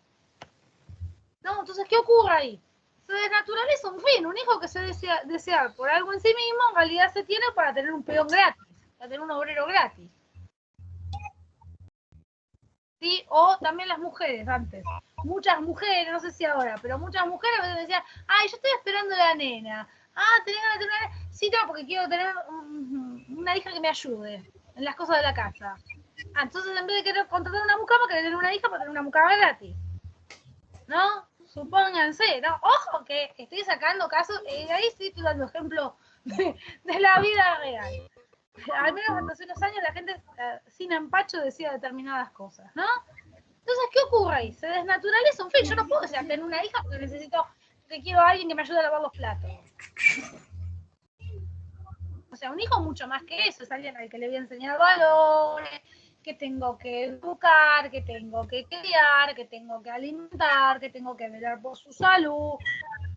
Después, bueno, cuando tenga suficiente responsabilidad, bueno, también tendrá que hacerse cargo de su parte de la casa, ¿no? En teoría, ¿no? Si todo el mundo hace una tarea, tendrá que hacer sus tareas correspondientes desde ya. Pero tener un hijo porque quiero que tenga un sirviente, que quiero tener un peón para el campo, no. Se desnaturaliza de su fin. Entonces ahí hay una irracionalidad del fin. El fin se desnaturaliza. ¿Se entiende esa primera parte? Sí, profe, ¿se entendió? Sí, ahora sí. Sí, se entendió. Sí, profe. Parte de por qué... Ay, pobre, estoy hablando tan fuerte que una de mis gatas me está mirando así como diciendo, ¿qué le está pasando? Me miró como diciendo, ¿qué te pasa? La segunda parte, me causó gracia. La segunda parte de lo de la irracionalidad de los fines, ¿sí? La segunda parte de la irracionalidad de los fines es ¿qué pasa? Supongamos que yo sigo en esa línea, ¿no? Bueno, quiero tener una hija para que me ayude a lavar los platos. Me quiero casar con Pepe porque Pepe tiene plata. Después no me lo banco. Pepe es un desastre. Pero no me lo banco. No importa, pero yo me quiero casar con Pepe porque Pepe tiene plata, ¿no? Quiero tener la hija para que me ayude en la casa. Silencio porque me está entrando eco, después me hablan. Bueno, ¿cómo se complementa esto? En que voy a poner como fin cosas que no son fines, sino que son medios. Entonces, supónganse, yo digo, bueno, pero además de todo esto, de tener la hija para que me ayude en la casa y querer casarme con Pepe porque Pepe tiene plata, aparte quiero casarme con Pepe porque quiero que Pepe me compre un Audi. El fin de mi vida es tener un Audi. ¿Sí? Yo si no tengo un Audi no soy feliz. Yo no voy a parar hasta no tener un Audi. ¿No? Supónganse, y hasta no usar carteras de botón y no sé, no me pidan más marca porque hasta ahí llegué. Hasta ahí, ni conozco las carteras de botón, así que, no, de verdad, ni el Audi, ni sé ni lo que es el Audi, o sea, literalmente, bueno, pues bueno, no importa, no puedo ni seguir el ejemplo por ignorante. Pero bueno, supónganse, yo digo, el fin de mi vida, no sé, es vivir como Wanda Nara, entonces me quiero casar con Pepe porque tiene plata, Pepe, y quiero que tenga esa vida que tiene Wanda Nara. ¿Qué ocurre ahí? Termino poniendo en el lugar de fin cosas, objetos, el auto, los zapatos, la cartera, y esos no son fines, esos son medios. ¿Sí? La cartera es un medio para llevar cosas. Después, bueno, de acuerdo, claro, obviamente, de acuerdo a mi ingreso económico, me compro una cartera de 20 pesos, me compro una de 200, me compro una de 1000 o me compro una de $10.000. Bueno, ahí depende de mi ingreso económico. Pero la cartera en realidad es un medio para llevar cosas.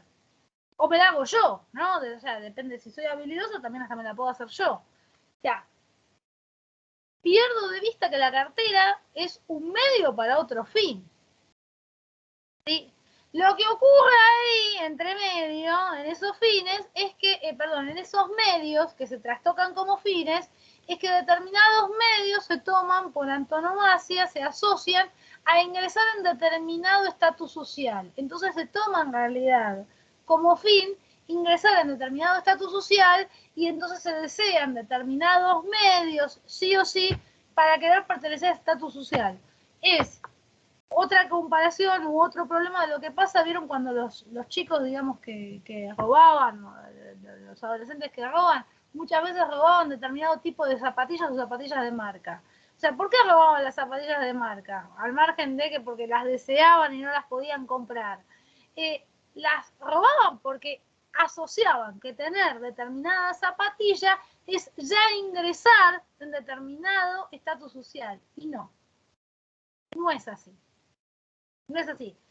Aunque supongas que de repente me gane la lotería y yo pueda tener 10, no sé, me gane una super lotería, ¿no? Y pueda tener 10 Audi y 20.000 carteras de Butón, ¿no? Y me pueda vestir con las marcas más caras que nos podamos imaginar, eso no me implica un determinado ingreso en un estatus social.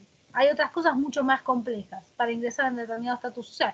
Que a ver, que no significa en realidad que ingresar a ese estatus social es bueno en sí mismo, ¿no? También ahí hay otra cuestión que se está desnaturalizando, que la podemos ver bien cuando veamos la unidad 3, cuando veamos capitalismo, ¿no? Podemos ver ahí qué se da desnaturalizado. Pero, recortando la respuesta, o sea, hay una irracionalidad de los fines cuando yo algo que es un fin lo pongo como medio. Y por otro lado, a un medio lo tomo como un fin. ¿Qué deseo? El fin de mi vida es un auto. Quiero tener un auto. O les voy a dar un ejemplo, sí, mío, de cuando yo era chiquitita, que cuando por ahí me encajetaba con algún juguete y era muy caro, me decían, no se puede. Esto les juro que yo lo hacía cuando era chiquitita. Empezaba. Y si en vez de darme el regalo del Día del Niño, porque yo sabía lo que hoy se dijo, ¿no? Y si en vez de darme el regalo del Día del Niño, el de Navidad, el de Reyes, me compras tal cosa, te juro que es lo último que quiero en mi vida, le decía yo a mis viejos. O sea, es más, no es que me lo acuerde yo tanto, se lo acordaban mis viejos, entonces siempre me lo repitieron, ¿no? O sea, ¿qué pasaba ahí? Está bien, era un niño, pero era un niño que creía que realmente la vida ahí se le iba en ese juguete, que si no tenía ese juguete se le iba la vida. Después estaba la frustración, que obviamente no lo iba a tener el juguete, por más que pretendiera sacar a crédito de otros regalos del juguete, ¿no es cierto? Bueno, no importa. Y además también otra cosa, alguna vez que otra he tenido el juguete y después, resultó que no, que ese no era el fin de la vida, el juguete. Pero bueno, ¿qué ocurre? Cuando como adultos nos comportamos de esa manera, ¿no? Que lo último que queremos, no sé, es el televisor de 60 pulgadas, o el auto, o, no sé, la heladera doble puerta, que mataría por una heladera doble puerta. Estoy haciendo una broma y en parte es en serio. No mataría, pero sí es algo que, por ejemplo, a veces como me gustaría la heladera doble puerta. Bueno, a ver, de ahí a que yo confunda y diga, este es el fin de mi vida, tener una heladera doble puerta. Yo hasta no tener una heladera doble puerta, no estoy satisfecha, no voy a poder dormir tranquila. Bueno, es justamente desnaturalizar al medio como medio. O sea, la heladera doble puerta no deja de ser una heladera como cualquier otra heladera mientras que ande, ¿no? O sea, ¿se entiende esta idea?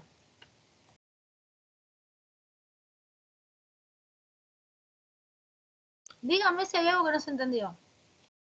Sí, profe, ¿se entendió? Ahora se entendió, entiende. todo el mundo entendió. Sí, profe, sí. Sí, bien. Bueno, dicho esto, vamos al ¿para qué sirve la filosofía?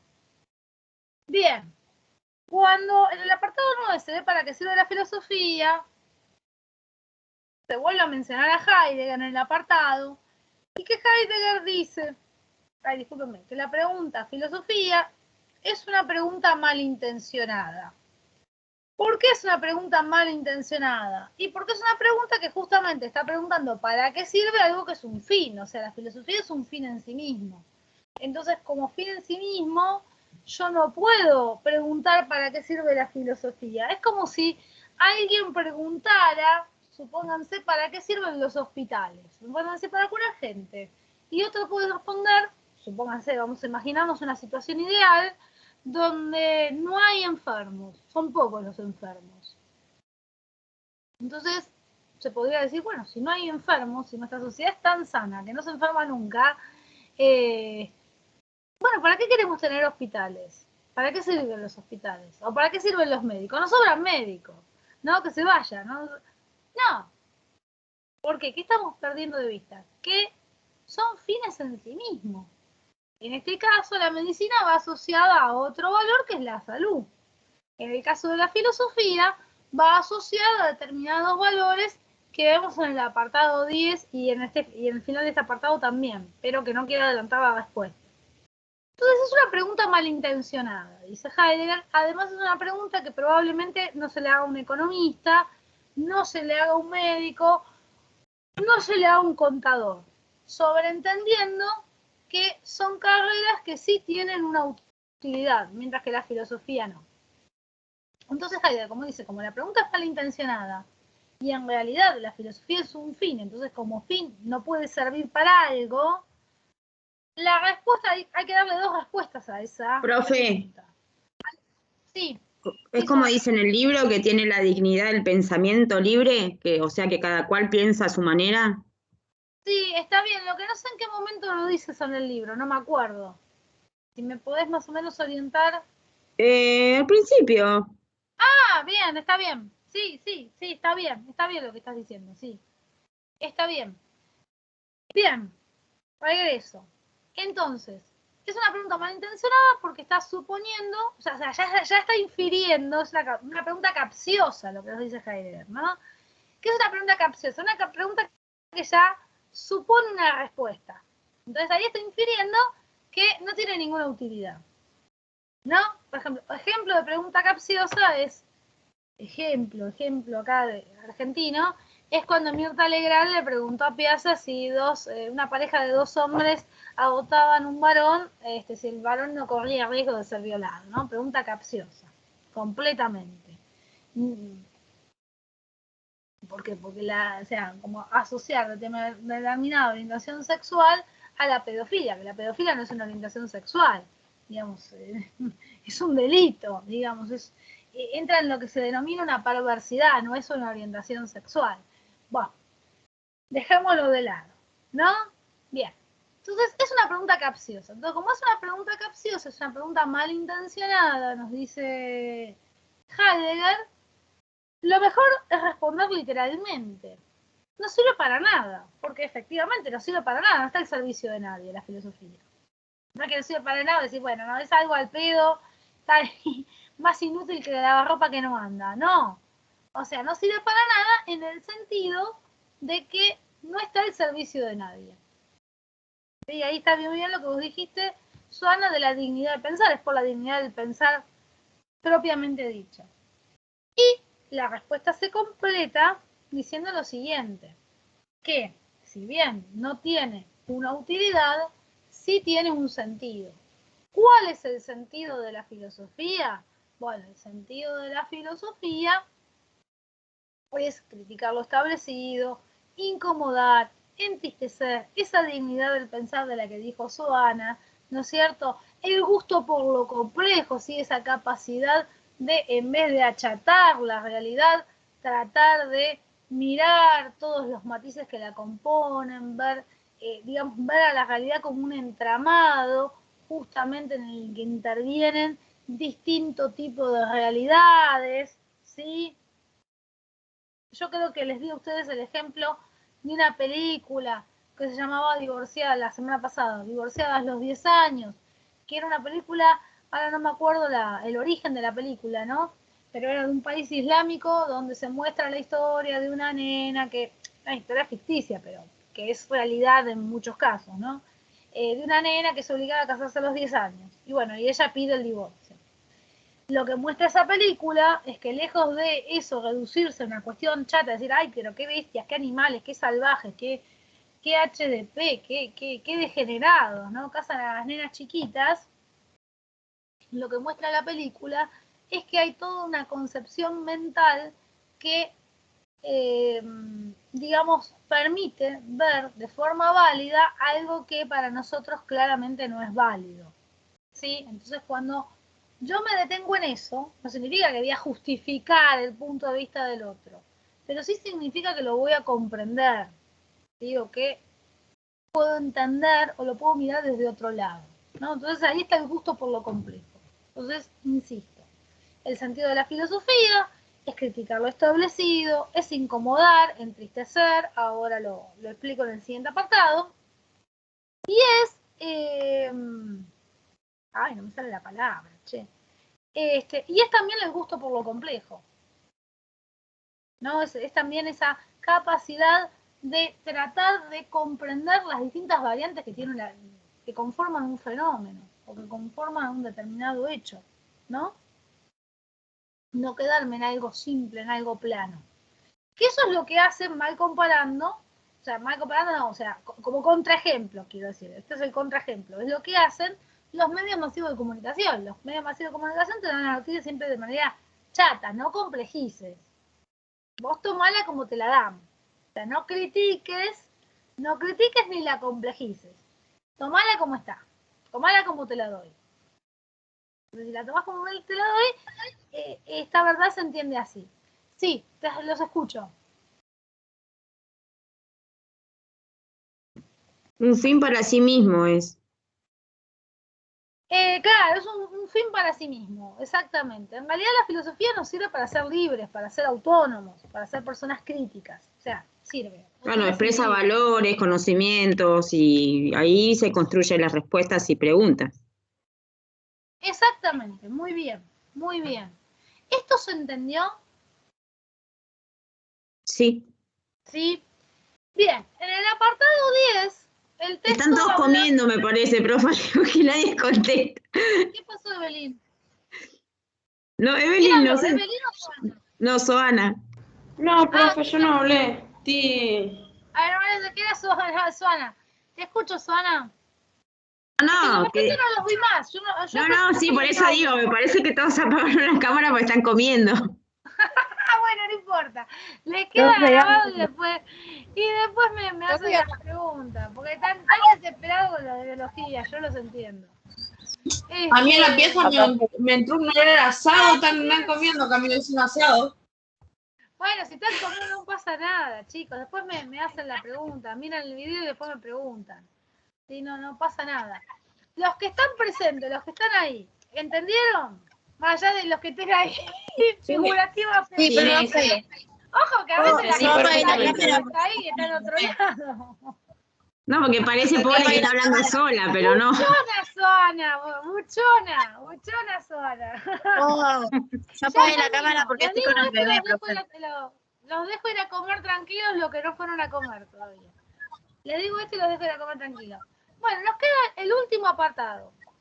Sí, el apartado de criticar, entristecer e incomodar, que va de la mano del texto B. Los voy a silenciar.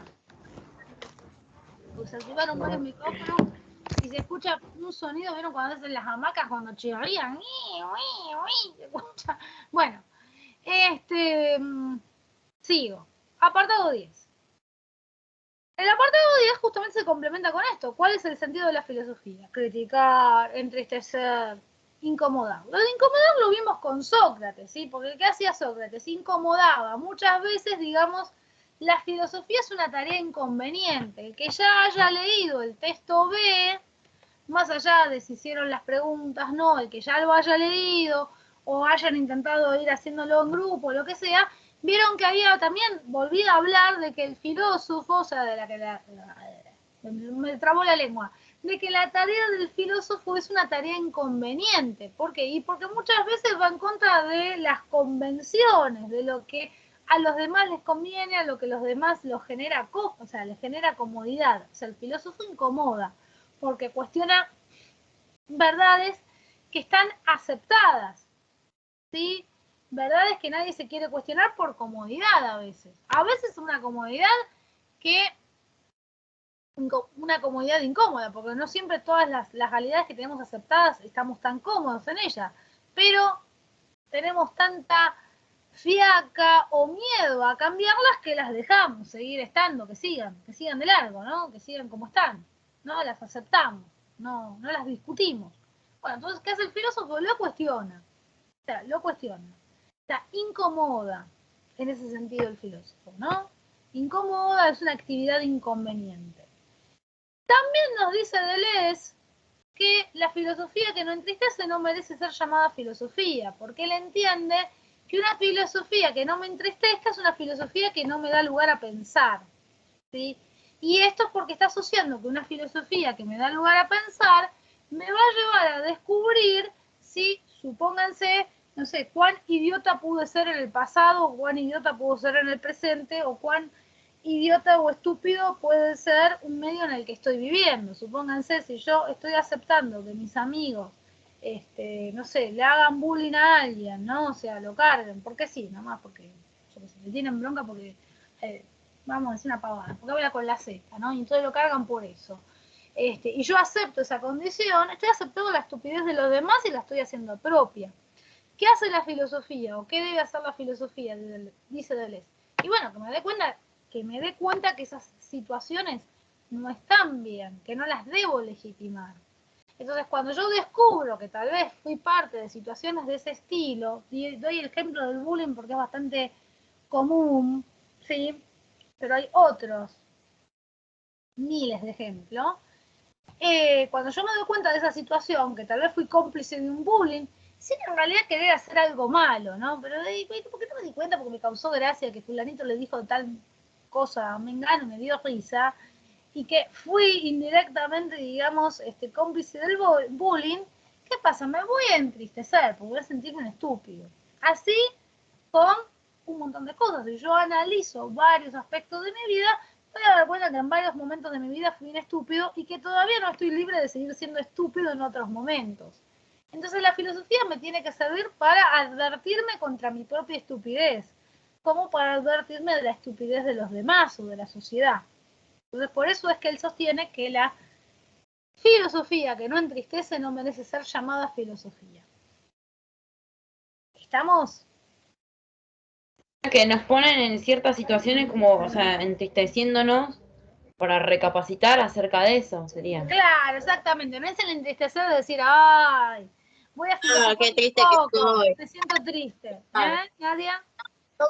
Es como que te das cuenta que lo que pensabas ayer nada que ver con lo que hoy pensás. O sea, que escribiste.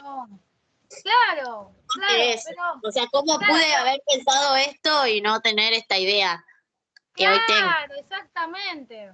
Sí, Como dijo recién, la filosofía, si no entristece, ¿cómo era que dijo el filósofo? Que la filosofía, si no entristece, una filosofía que no entristece, no merece ser llamada filosofía. Ah, ok, me encantó. Que no te está dando lugar que vos necesitas a razonar. Exactamente. Otro ejemplo, tal vez inclusive más común que el del bullying, es cuando, supónganse, uno se queda en una pareja porque, bueno, no sé, porque cree que no va a haber ninguna otra persona en el mundo que te pueda querer o que, no sé, que con la que te puedas sentir bien, o en su defecto también porque crees que tenés que tener una pareja, ¿no? O sea, en las mujeres está muy instalado esa idea, o sea, instalado desde que somos chiquititas, ¿no? De que la realización, en parte, la realización de la mujer es tener una pareja. O sea, una pareja una mujer que está sola, bueno, es una mujer que no es completa, que le falta algo, ¿no? O sea, está muy instalado eso. Entonces, muchas veces las mujeres aceptan y toleran situaciones de parejas, y no estoy hablando de situaciones de violencia, ¿no? De que las golpeen, estamos hablando de cosas tal vez de una violencia más fina, ¿no? Más finita, que tiene que ver con la indiferencia, con el descuido, con el desamor. Muchas veces la toleran porque entienden que parte, digamos, se le va al ser. Si no están en pareja y el miedo a perder una pareja y no poder establecer otra, creen que, bueno, pierden algo como mujeres, ¿no? Porque está muy instalado que una mujer tiene que mostrar una buena pareja al lado. O sea, mirá quién conseguí, mirá quién tengo, ¿no? Mirá quién es mirá con quién estoy. Como si mi valor dependiera de quién tengo yo, ¿no? está muy, muy instalado en las mujeres eso. Y entonces muchas veces las mujeres aceptan cosas que cuando se dan cuenta que no es así, y bueno, lo mandan a freír churros al fulano, bueno, justamente también se entristecen. Ojo, doy ese ejemplo, pero hay otros ejemplos posibles. Ese es algo que se me ocurre, porque es dentro de todo bastante habitual entre las mujeres. No digo que todas, pero es bastante habitual entre las mujeres ese ejemplo. Además me parece que mayoritariamente, no sé si somos mujeres mayoritariamente, pero me parece que mayoritariamente en este momento quedamos mujeres en el chat. Entonces, bueno, hay mayor identificación. ¿Se entendió esto? Me falta Horkheimer. Quedamos mujeres Sí, nada más. Quedan mujeres, ¿no? Parece que quedó algún varón, parece que está nominal ahí, está comiendo. Yo estoy acá. Ah, que ahí quedó. Yo también estoy acá, Ahí están hablando. Los varones, no decían nada, estaban calladitos. 1,5 ahí. Están Bueno, qué hija de pu- Es que le habrán dicho. Bueno, retomemos. Bueno, me falta para cerrar el apartado hablar de Horkheimer, que es el autor de inclusive el que está en el texto B. ¿Qué dice Horkheimer? ¿Qué dice Horkheimer? Bueno, Horkheimer lo que dice es lo siguiente. Me cansé. Que la filosofía tiene una función social. ¿Cuál es esa función social? Es criticar lo establecido. ¿Sí? ¿En qué consiste criticar lo establecido para Horkheimer? Bueno, justamente, uno cuando nace, cuando viene al mundo, viene a un mundo que ya está dado, que ya tiene normas, que ya tiene reglas, que tiene tradiciones. Y esas tradiciones no son de ayer, a veces tienen siglos. Sí, o sea, la Navidad tiene mucho tiempo, no es de ayer la Navidad, ¿sí? Por dar un ejemplo. Y así otras tradiciones y otras cuestiones aceptadas, otras no tan aceptadas, lo que fuere. No me sale la palabra. Bueno, están aceptadas, es la realidad dada. ¿Qué dice Horkheimer? Que la función del filósofo es criticar lo establecido. ¿Qué significa criticar? Que debemos analizar lo que está establecido. Cuando Horkheimer habla de criticar no se refiere a decir, ay, qué feo que le queda el pelo, o ay, qué feo que le queda el vestido. No es el bailando de Tinelli, ¿no? O esos programas de concurso. No, es analizar lo que está establecido. ¿Para qué voy a analizar lo que está establecido? Y muchas veces puedo analizar lo que está establecido y muchas veces puedo decir, bueno, la verdad que no está mal esto que está establecido, tiene un sentido, tiene una función, no se me ocurre nada mejor, bueno, dejémoslo como está. O sea, muchas veces ese criticar inclusive sirve para legitimar lo que está establecido. Pero otras veces el criticar sirve para transformar la realidad, o al menos intentar transformar la realidad. ¿Sí? Lo importante del asunto, cuando criticamos lo que está establecido, independientemente de que si legitimo o si lo quiero transformar, independientemente de eso, de cuál va a ser mi reacción a ese análisis, ¿sí? Es lo siguiente, es que si lo acepto, ya no lo voy a aceptar de manera acrítica, o sea, sin haberlo cuestionado previamente. O sea, si lo acepto, pero lo cuestioné previamente, ¿sí? Lo pensé previamente. Entonces lo estoy aceptando con un fundamento racional.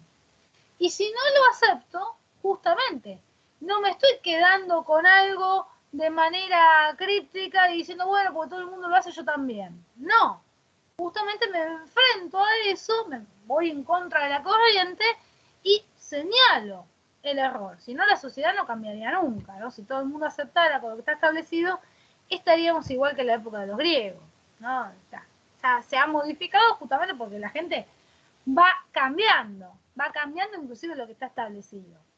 Pero la idea de criticar lo que está establecido no es necesariamente siempre cambiar. A veces es que para aceptar lo que está establecido, si es que estoy bien en lo que está establecido, lo puedo aceptar dándole un fundamento y no que me pregunten, y bueno, ¿vos por qué haces tal cosa? Y porque sí, y porque mi mamá y mi papá también, y porque todos también así, y no sé, y por qué es así, ¿no? O sea, donde ahí no puedo dar un fundamento. Acá se me está pidiendo que si yo estoy aceptando algo que ya está establecido, por lo menos pueda dar un fundamento. Puedo decir, bueno, yo acepto esto porque entiendo que es de tal forma. Y punto. O sea, para mí es de tal forma. Ahora, si para otros de otra, bueno, que sea de otra. ¿Se ve esto? Sí, profe. ¿Sí? Bien, ¿dudas de la unidad 1? No.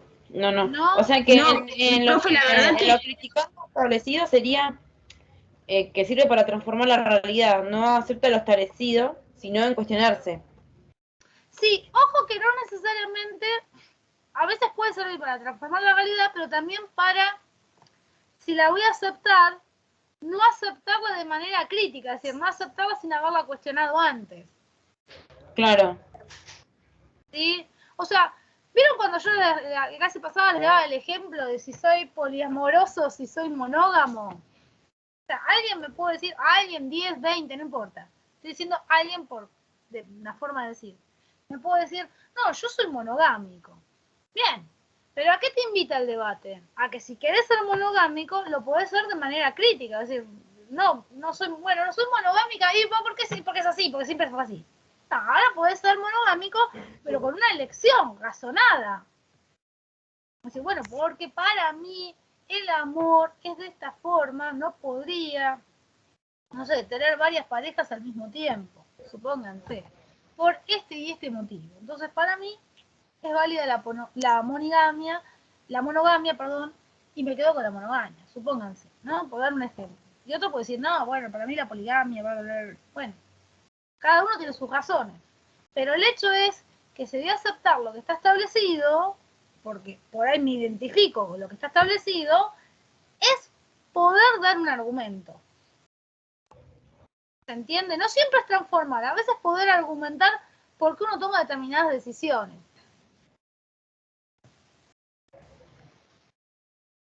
¿Se ve esto? Sí. Lo que pasa es que como criticar siempre lo asociamos al tema del cambio, a que algo se tiene que transformar. No necesariamente.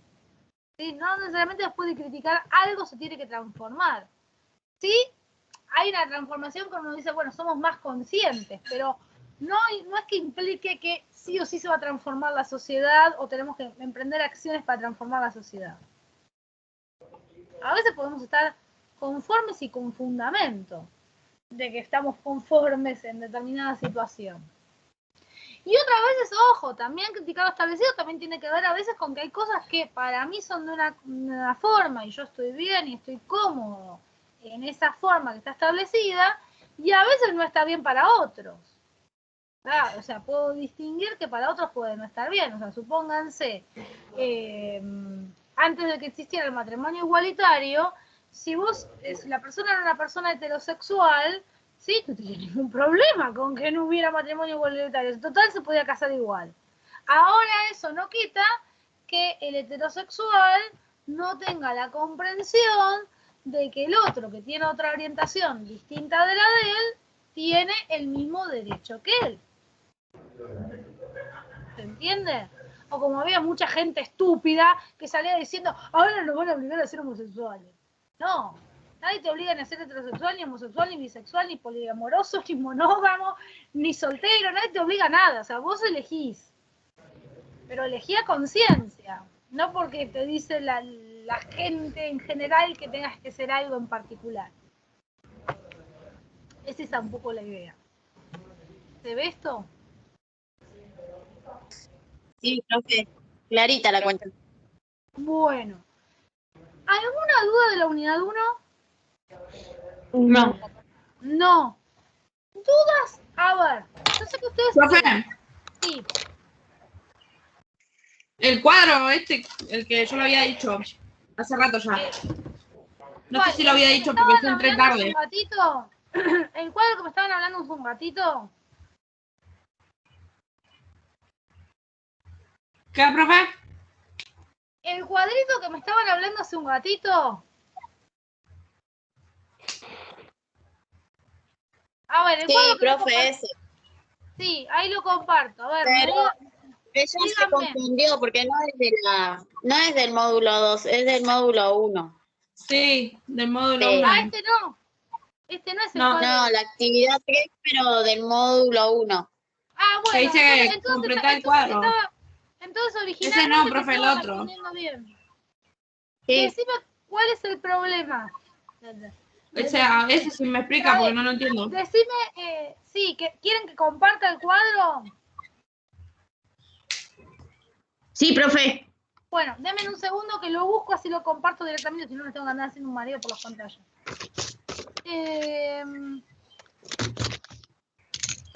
Esperen que me encuentro a mí misma yo acá.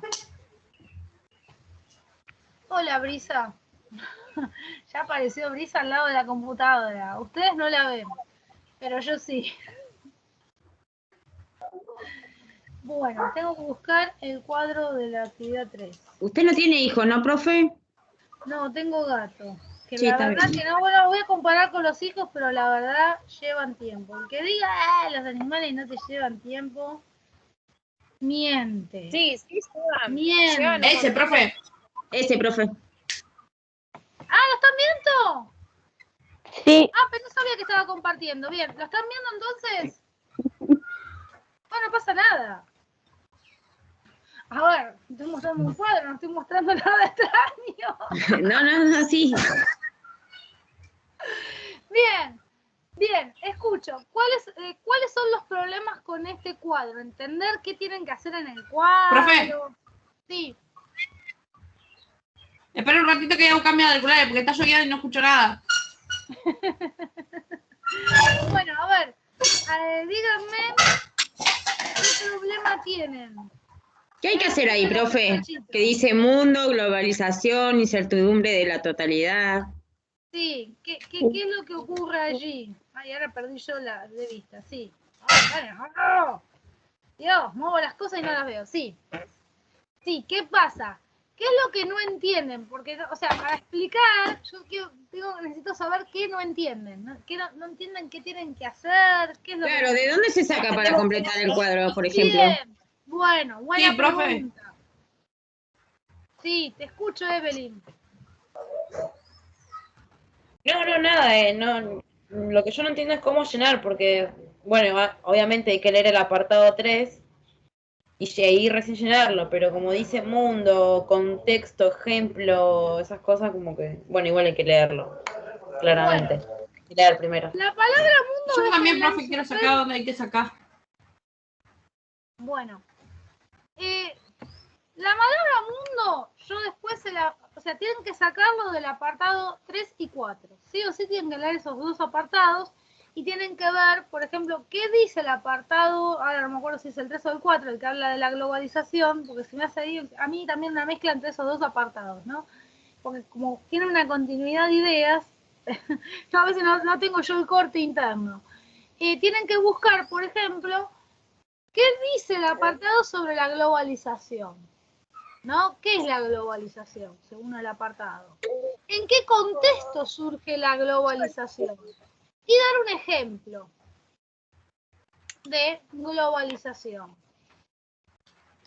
Se me tapa la nariz. ¿Se entiende esto? Incertidumbre ante la totalidad, yo tengo un videito que se los voy a dejar porque ahí hablo como 20 minutos de la incertidumbre ante la totalidad y lo escuchan. Después cualquier cosa, si no, sigan con dificultades para llenar el cuadro, yo igual después se los voy a pedir que lo manden el cuadro, les voy a mandar, les voy a abrir un foro, y si siguen con dificultades para llenar el cuadro, el sábado que viene no, el otro sábado, paren que lo silencio porque me está llegando ruido. Sí. Sí. Ahí donde dice mundo, que dice que vivimos en un mundo roto. Sí. A eso se refiere. Exactamente. Que sí. Tiene una idea de totalización de sentido, cosas así. Sí, el mundo para la hermenéutica es totalidad de sentido. Lo de la totalidad de sentido ahora es largo para que lo explique en este momento. ustedes quieren ir a comer y quieren estudiar biología.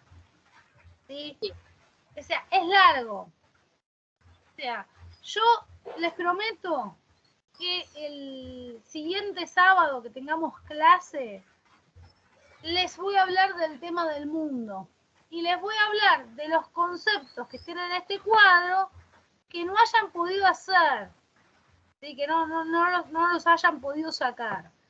Igual si se lee un poco, profe, se saca eso. Se saca. Por eso les voy a pedir que después de que rindan biología, manden el cuadro. Voy a armar ahora un foro para que me manden las actividades, esta actividad. Y sí, pero creo que es esta actividad. No sé, me fijo si alguna otra y las actividades de la unidad 2. Que me manden ahí las actividades. Me las tienen que mandar antes de, no el sábado que viene, sino antes del otro sábado, que es cuando vamos a volver a tener clase. Yo después les voy a copiar, les voy a pegar una serie de videos que reemplazarían un poco la clase, ¿sí? La clase que va a tener el feriado. Y entonces, cuando el sábado tengamos clase, ¿sí? Cuando el sábado tengamos, o sea, no el que viene, el otro, porque tenemos el feriado. Cuando el sábado tengamos clases, en la mañana vamos a resolver todas las dudas que hayan quedado pendientes. Si de repente descubren que tienen alguna duda pendiente de la unidad 1, temas que les resulten confusos de la unidad 2, que haya que aclarar de la unidad 2, ¿sí? Los temas más importantes de la unidad 2 los vamos a aclarar. Y donde tengan duda lo vamos a aclarar de la unidad 2. Yo igual les voy a dejar algunos videos para que se les vaya, para que vayan teniendo claras, al margen de los videos que tienen que ver, ¿no? Que están subidos en los contenidos, ¿no? Bueno, para que les quede más claro, les voy a subir algunos videos que tengo de otras clases donde hablo de esos mismos temas que tendría que hablar con ustedes la semana que viene. Y en la mañana vamos a estar cerrando la unidad 2. O vemos si la podemos cerrar en la mañana en la unidad 2. Así en la tarde vamos a poder abrir la unidad 3. Les voy a también pedir, la unidad 2 tiene 3 textos, pero ustedes van a tener 10 días para hacer esos tres textos, ¿sí? Más el texto B. Entonces, vuelvo a repetir, yo ahora les voy a abrir un foro para que ustedes me compartan distintas actividades antes del sábado en que vamos a tener clases. Así ese sábado en que tenemos clase, arrancamos bien temprano, las actividades ustedes las van a haber publicado antes, los días anteriores, ¿sí? Cualquier día antes, yo las iré corrigiendo a medida que las vea, ¿sí? Y ese sábado voy a responder, o sea, cuando yo noto que hay algo mal, lo respondo por escrito. Y a veces también respondo oralmente cuando noto que hay muchos errores que se repiten o que un error puede no estar resuelto con lo que yo les haya escrito. Entonces vamos a hacer así, todo lo que son las actividades y los textos, esta actividad y el texto B de la unidad 1 y el resto de las actividades y los 3 textos de la unidad 2, ustedes los van a compartir después de rendir el examen de biología en ese foro que les voy a abrir especialmente para eso. Y entonces el sábado a la mañana, no el que viene porque tenemos feriado, ese sábado a la mañana vamos a resolver todo lo que esté pendiente. Y el sábado por la tarde vamos a comenzar con la unidad 3. Es decir, que aparte de ustedes encargarse de la unidad 2 por su cuenta, al margen de los videos que tienen subidos, lo que tienen ahí en los contenidos, y de lo que yo les suba, van a leer, ¿sí? Lo que sería la clase, esperen un segundo que me ubico yo. 5, 6.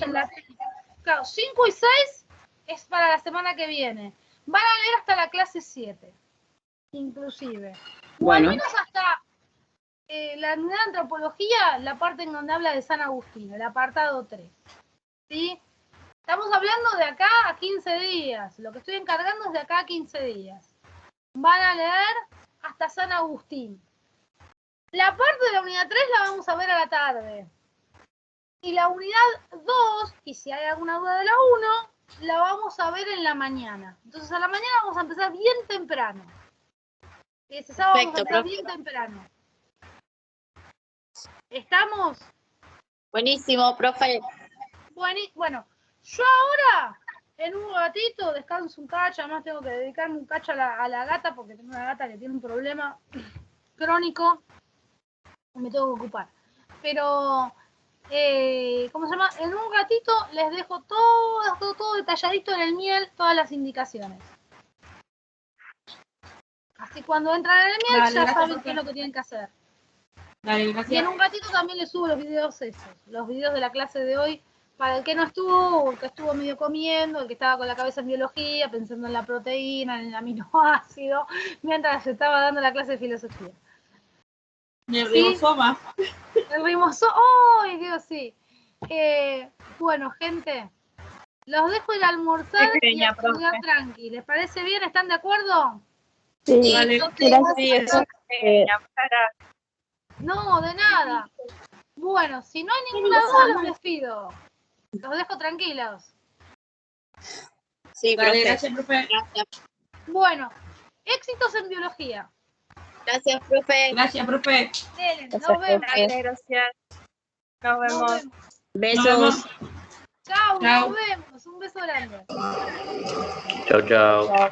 Chao.